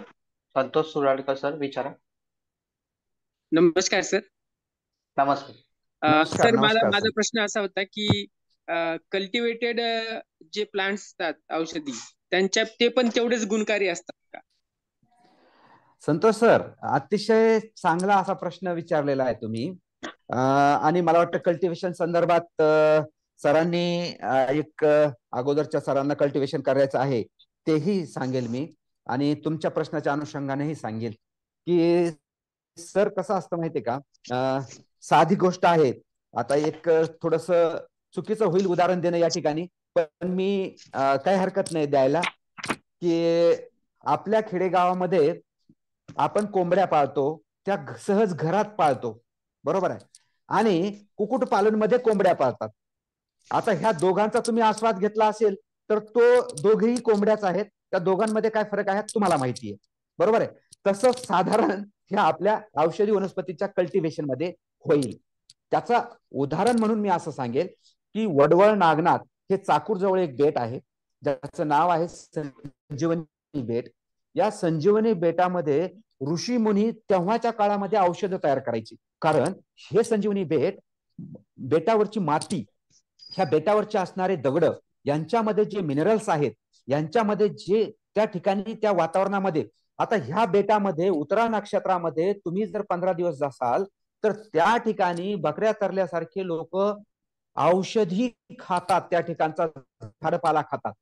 म्हणजे ज्याचा महाराष्ट्रामध्ये कुठेच कोणता आजार दुरुस्त झालेला नाही, असा माणूस उत्तरा नक्षत्रामध्ये चाकूर जवळ म्हणजे लातूर जवळ असणारं चाकूर, तिथं वडवळ नागनाथवर असलेलं संजीवनी बेट, या बेटावरती जातो आणि त्या ठिकाणचा पाला, झाडं, कंदमुळं तो खातो, 3 दिवस खातो. आणि महाराष्ट्रात ज्याचा कुठेच आजार दुरुस्त झालेला नाही, असा आजार 50% लोकांचा दुरुस्त होऊन ते खाली येतात. म्हणजे हे कदाचित त्या ठिकाणी असणाऱ्या त्या मातीमधला, त्या वनस्पतीमधला आणि त्या नॅचरल हॅबिटॅटमध्ये त्यांच्यामध्ये तयार झालेल्या रसायनांचा गुणधर्म असावा, असं माझं ऑब्झर्वेशन आहे. परंतु निव्वळच नाही असं म्हणता येणार नाही की कल्टिव्हेशन मध्ये सुद्धा आपल्याला समजा इकडे 100% आपल्याला एखादं केमिकल नॅचरली मिळत असेल तर 70% 80% आपल्याला कल्टिव्हेटेड प्लांट्स मध्ये सुद्धा मिळेल. डायरेक्टच नाही असं नाही. परंतु कल्टिव्हेशनच्या काही ड्रॉबॅक जसं म्हणजे सांगितलं 70% येत असेल, तसं बेनिफिट सुद्धा आहेत. जसं की मी मगाशी उदाहरण सांगितलं की खाचकुयरी ही तिच्या जवळ जरी गेलं तरी आपलं पूर्ण अंग खाजायला लागते. परंतु राहुरी कृषी विद्यापीठाने आता खाचकुयरीची एक अशी व्हरायटी काढलेली आहे ज्या व्हरायटीला आपण उघड्या हाताने जरी धक्का लावला तरी आपलं अंग खाजवणार नाही. मग अशी कदाचित वनस्पती आलेली आहे आणि हिच्यामध्ये जर 70% जरी आपल्याला केमिकल मिळत असतील तरी मला वाटतं ही फायद्याची आहे. असे कल्टिव्हेटेड आणि नॉन कल्टिव्हेटेड यांचे काही फायदे आणि तोटे दोघेही बाजू आपल्याला पाहायला मिळते. धन्यवाद sir. Thank you hello sir. Sir. हा विचारा सर, प्रश्न विचारा. हा नमस्कार सर. मी डॉक्टर श्रीधर बनसोडे. सर्वप्रथम धाडे सरांचं खूप खूप आभार व्यक्त करतो की त्यांनी वनौषधीबद्दल खूप सखोल अशी माहिती सांगितली. तर माझा एक प्रश्न असा होता की आपण म्हणतो की कडुनिंबाचा पाला जर आपण जो डायबिटीज मधुमेहाचा ग्रस्त असलेला जो पेशंट असतो त्यांना जर कडुनिंबाचा पाला जर देत असाल तर किती प्रमाणात दिलं पाहिजे, कंपोजिशन काय, असं कंपोजिशन असणारं वनौषधीबद्दल कोणते पुस्तक असेल की जेणेकरून आपल्याला त्या कंपोजिशन नुसार आपल्याला ते प्लांट यूज करता यावं. सर पुण्याचे खडीवाले वैद्य आहेत. खडीवाले वैद्य यांचं एक औषध निर्माण करण्याचं पुस्तक आहे. म्हणजे कोणतं कॉम्बिनेशन, कोणत्या पुस्तक म्हणजे कोणत्या औषधाबरोबर कोणतं द्रव्य मिसळलं गेलं पाहिजे म्हणजे ते औषध त्याला आपण म्हणतो बॅलन्स म्हणतो, त्याला बॅलन्स औषध तयार होतं. असं खडीवाले वैद्य पुण्याचे त्यांचं एक औषध निर्मितीचं पुस्तक आहे. अतिशय सुंदर पुस्तक आहे आणि त्याच्यामध्ये जवळपास बरेचसे फॉर्म्युले दिलेले आहेत. कोणतं औषध कसं तयार करायचं, म्हणजे कोणत्या वनस्पतीची किती मात्रा घ्यायची आणि त्या सगळ्यांचं मिळून कसं औषध बनतं याचं सुंदर विवेचन त्यांनी त्या पुस्तकामध्ये केलेलं आहे. Okay okay, thank you sir. पुढचा कोणाला काही प्रश्न?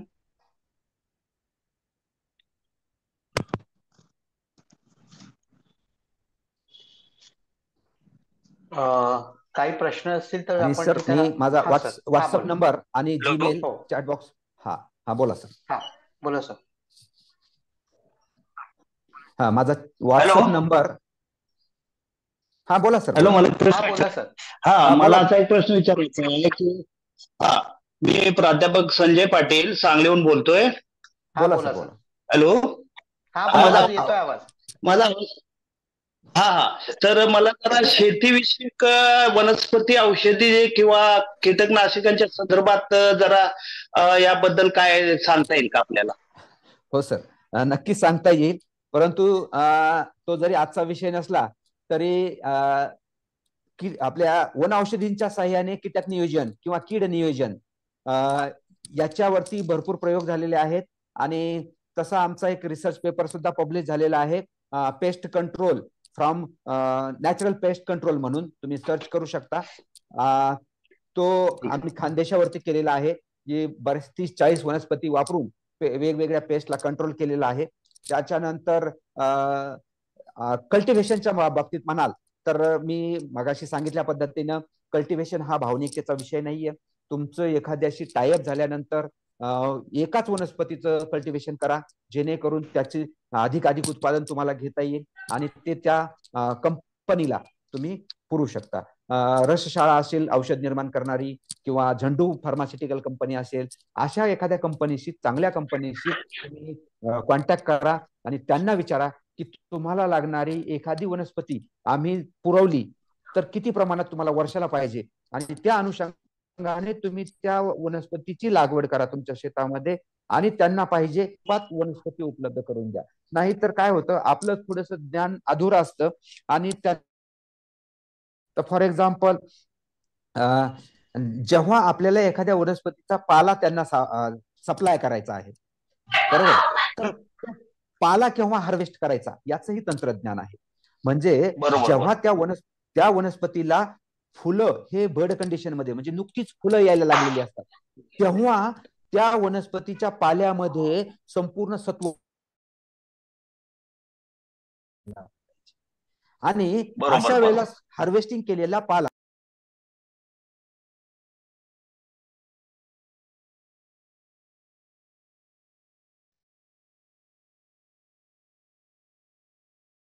Hello sir.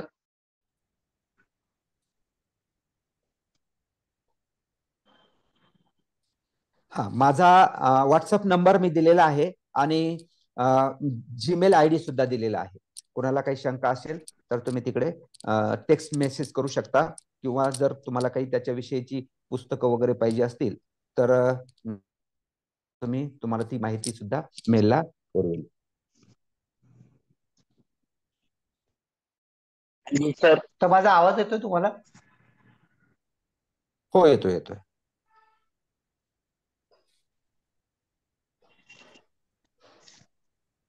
हॅलो. हा, बोला हॅलो. सर. हा सर, हा सॉरी. बोला, आवाज येतोय. हा, पुढचा कोणाला काही प्रश्न आहे सरांना?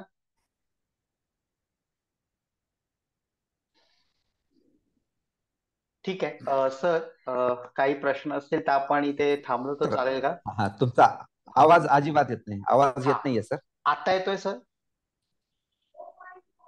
हा, आता येतोय, बोला सर. हा, काही प्रश्न असतील तर आपण इथे थांबलो तर चालेल का सर? बिलकुल चालेल सर. फक्त मला एक टेक्स्ट बॉक्स मध्ये क्वेश्चन दिसतोय सर. हा, आदित्य जिंगे यांनी विचारलेलं आहे. त्यांचा आवाज हो. नेटवर्क इश्यूमुळे येत नाही. होय. हाऊ कॅन वी आयडेंटिफाय और डिफरेंशिएट सेंटेला असायटिका अँड मेरेमिया इमार्जिनेटा? सर, मी एकदम चित्रामध्ये क्लिअर कट दाखवलेलं आहे की सेंटेला असायटिका ही थोडीशी येलो ग्रीन असते आणि मेरेमिया इमर्जिनेटा ज्याला आपण उंदीर कानी म्हणतो, ती उंदीर कानी एक तण आहे. उंदीर कानी भरपूर अशी मोठ्या प्रमाणावरती पसरते आणि सेंटेला असायटिका पानथळीच्याच जागेवर येते सेंटेला असायटिका. ओके सर, ठीक आहे. कुणाल सर, आटोपून ठीक आहे सर. बाकीच्यांनी जरा म्यूट करा 2 मिनिटं. काय म्हणताय? ओके. तर सर्वांचं खूप खूप धन्यवाद. आज रविवार असून पण खूप मोठ्या प्रमाणात उपस्थिती दाखवली. Dhale sir, thank you so much. खूप वास्ट सब्जेक्ट आहे हा, पण तुमच्याकडची माहिती खरंच खूप उपयुक्त आहे. चॅटबॉक्स मध्ये प्रश्न कमी आणि तुमच्या पीपीटीच्या बद्दलचं कौतुकच खूप आहे, आणि खूप काही जणांनी इंटरेस्टिंग क्वेश्चन्स विचारले, त्याबद्दल सुद्धा धन्यवाद सर. तुमचा चॅटबॉक्स मध्ये जीमेल ऍड्रेस आणि व्हॉट्सअप नंबर टाकून ठेवा, म्हणजे ज्यांना कोणाला तुमच्याशी कॉन्टॅक्ट करायचा असेल, संपर्क साधायचा असेल, ते साधू शकतात. लेक्चर झाल्यानंतर प्रत्येकाला फीडबॅक फॉर्म येतीलच, ते सगळ्यांनी भरा.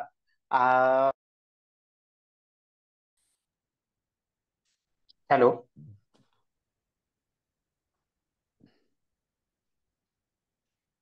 हॅलो, माझा आवाज येतोय सगळ्यांना? झाले सर? सर, आता येतोय. हा, आता येतोय आवाज. सॉरी, इथे लाईट येत जाते, त्यामुळे जरा प्रॉब्लेम झालाय. तर सर्वांचं खूप खूप धन्यवाद. मी सरांचे पण खूप आभार मानतो, खूप छान माहिती दिली. फीडबॅक फॉर्म सगळ्यांना येतील ते त्यांनी भरा, मग तशाप्रमाणे तुम्हाला सर्टिफिकेट मिळतील. आणि हे बोलून मी इथेच थांबतो. धन्यवाद ढाले सर, धन्यवाद सगळ्यांचे. खूप छान मोठ्या प्रमाणात आज उपस्थिती दर्शवली सगळ्यांनी. Thank you so much. डाले सर, काय बोलायचं? हा, नाही सर, धन्यवाद कुणाल सर, धन्यवाद प्रताप सर आणि सर्व टीमचं मी या ठिकाणी धन्यवाद व्यक्त करतो. त्यांनी मला आज थँक्यू या सर. ठिकाणी संधी उपलब्ध करून दिली आणि सर्व तुमच्या प्रेक्षकांशी मला संवाद साधता आला, धन्यवाद सर. त्याबद्दल मी तुमचे धन्यवाद व्यक्त करतो. आणि अधिक माहितीसाठी हे सगळ्यांसाठी पुस्तक मी दाखवलेलंच आहे की माझं महाराष्ट्रातील औषधी वनस्पती संग्रह, याच्यामध्ये 385 वनस्पतींची माहिती ही साधारणतः फोटो सहित आहे आणि मराठीमध्ये आहे. सगळी माहिती कलर फोटो दिलेले आहेत आणि प्रत्येक ठिकाणी फोटो सहित त्या त्या प्लॅन्टची मराठीमध्ये, हिंदी, संस्कृत त्याचं नाव, त्याच्यानंतर लॅटिन नाव दिलेलं आहे, उपयुक्त भाग दिलेला आहे, त्याचे उपयोग दिलेले आहेत, त्याच्यात रसायनं कोणती आहेत, त्याचं वर्णन कसं आहे, त्याचं वितरण कुठं आहे, ते कुठं मिळू शकतं वगैरे वगैरे सगळी माहिती या पुस्तकामध्ये दिलेली आहे. आणि अतिशय उपयुक्त असं पुस्तक सर्व वाचकांसाठी हे अमेझॉन वरती आहे. प्रशांत पब्लिकेशनचं हे पुस्तक आहे, जळगावचे आहेत ते, पूर्ण महाराष्ट्रभर ते सप्लाय करतात आणि अतिशय म्हणजे 385 झाडांची माहिती फक्त 500 रुपयामध्ये ते पुस्तक तुम्हाला घरपोच देतात. नक्कीच सर्वजण आज तुमचं लेक्चर ऐकून हे पुस्तक नक्कीच घेतील सर. खूप खूप धन्यवाद सर. खूप डाले सर. धन्यवाद. Okay sir.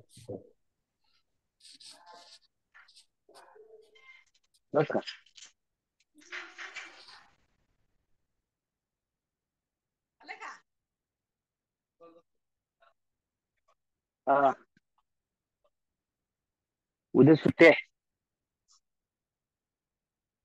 मला, आजच आवडलं का? बाकीच्यांनी मीटिंग लीव्ह केली तरी चालेल. आता आपला सेशन संपलेला आहे.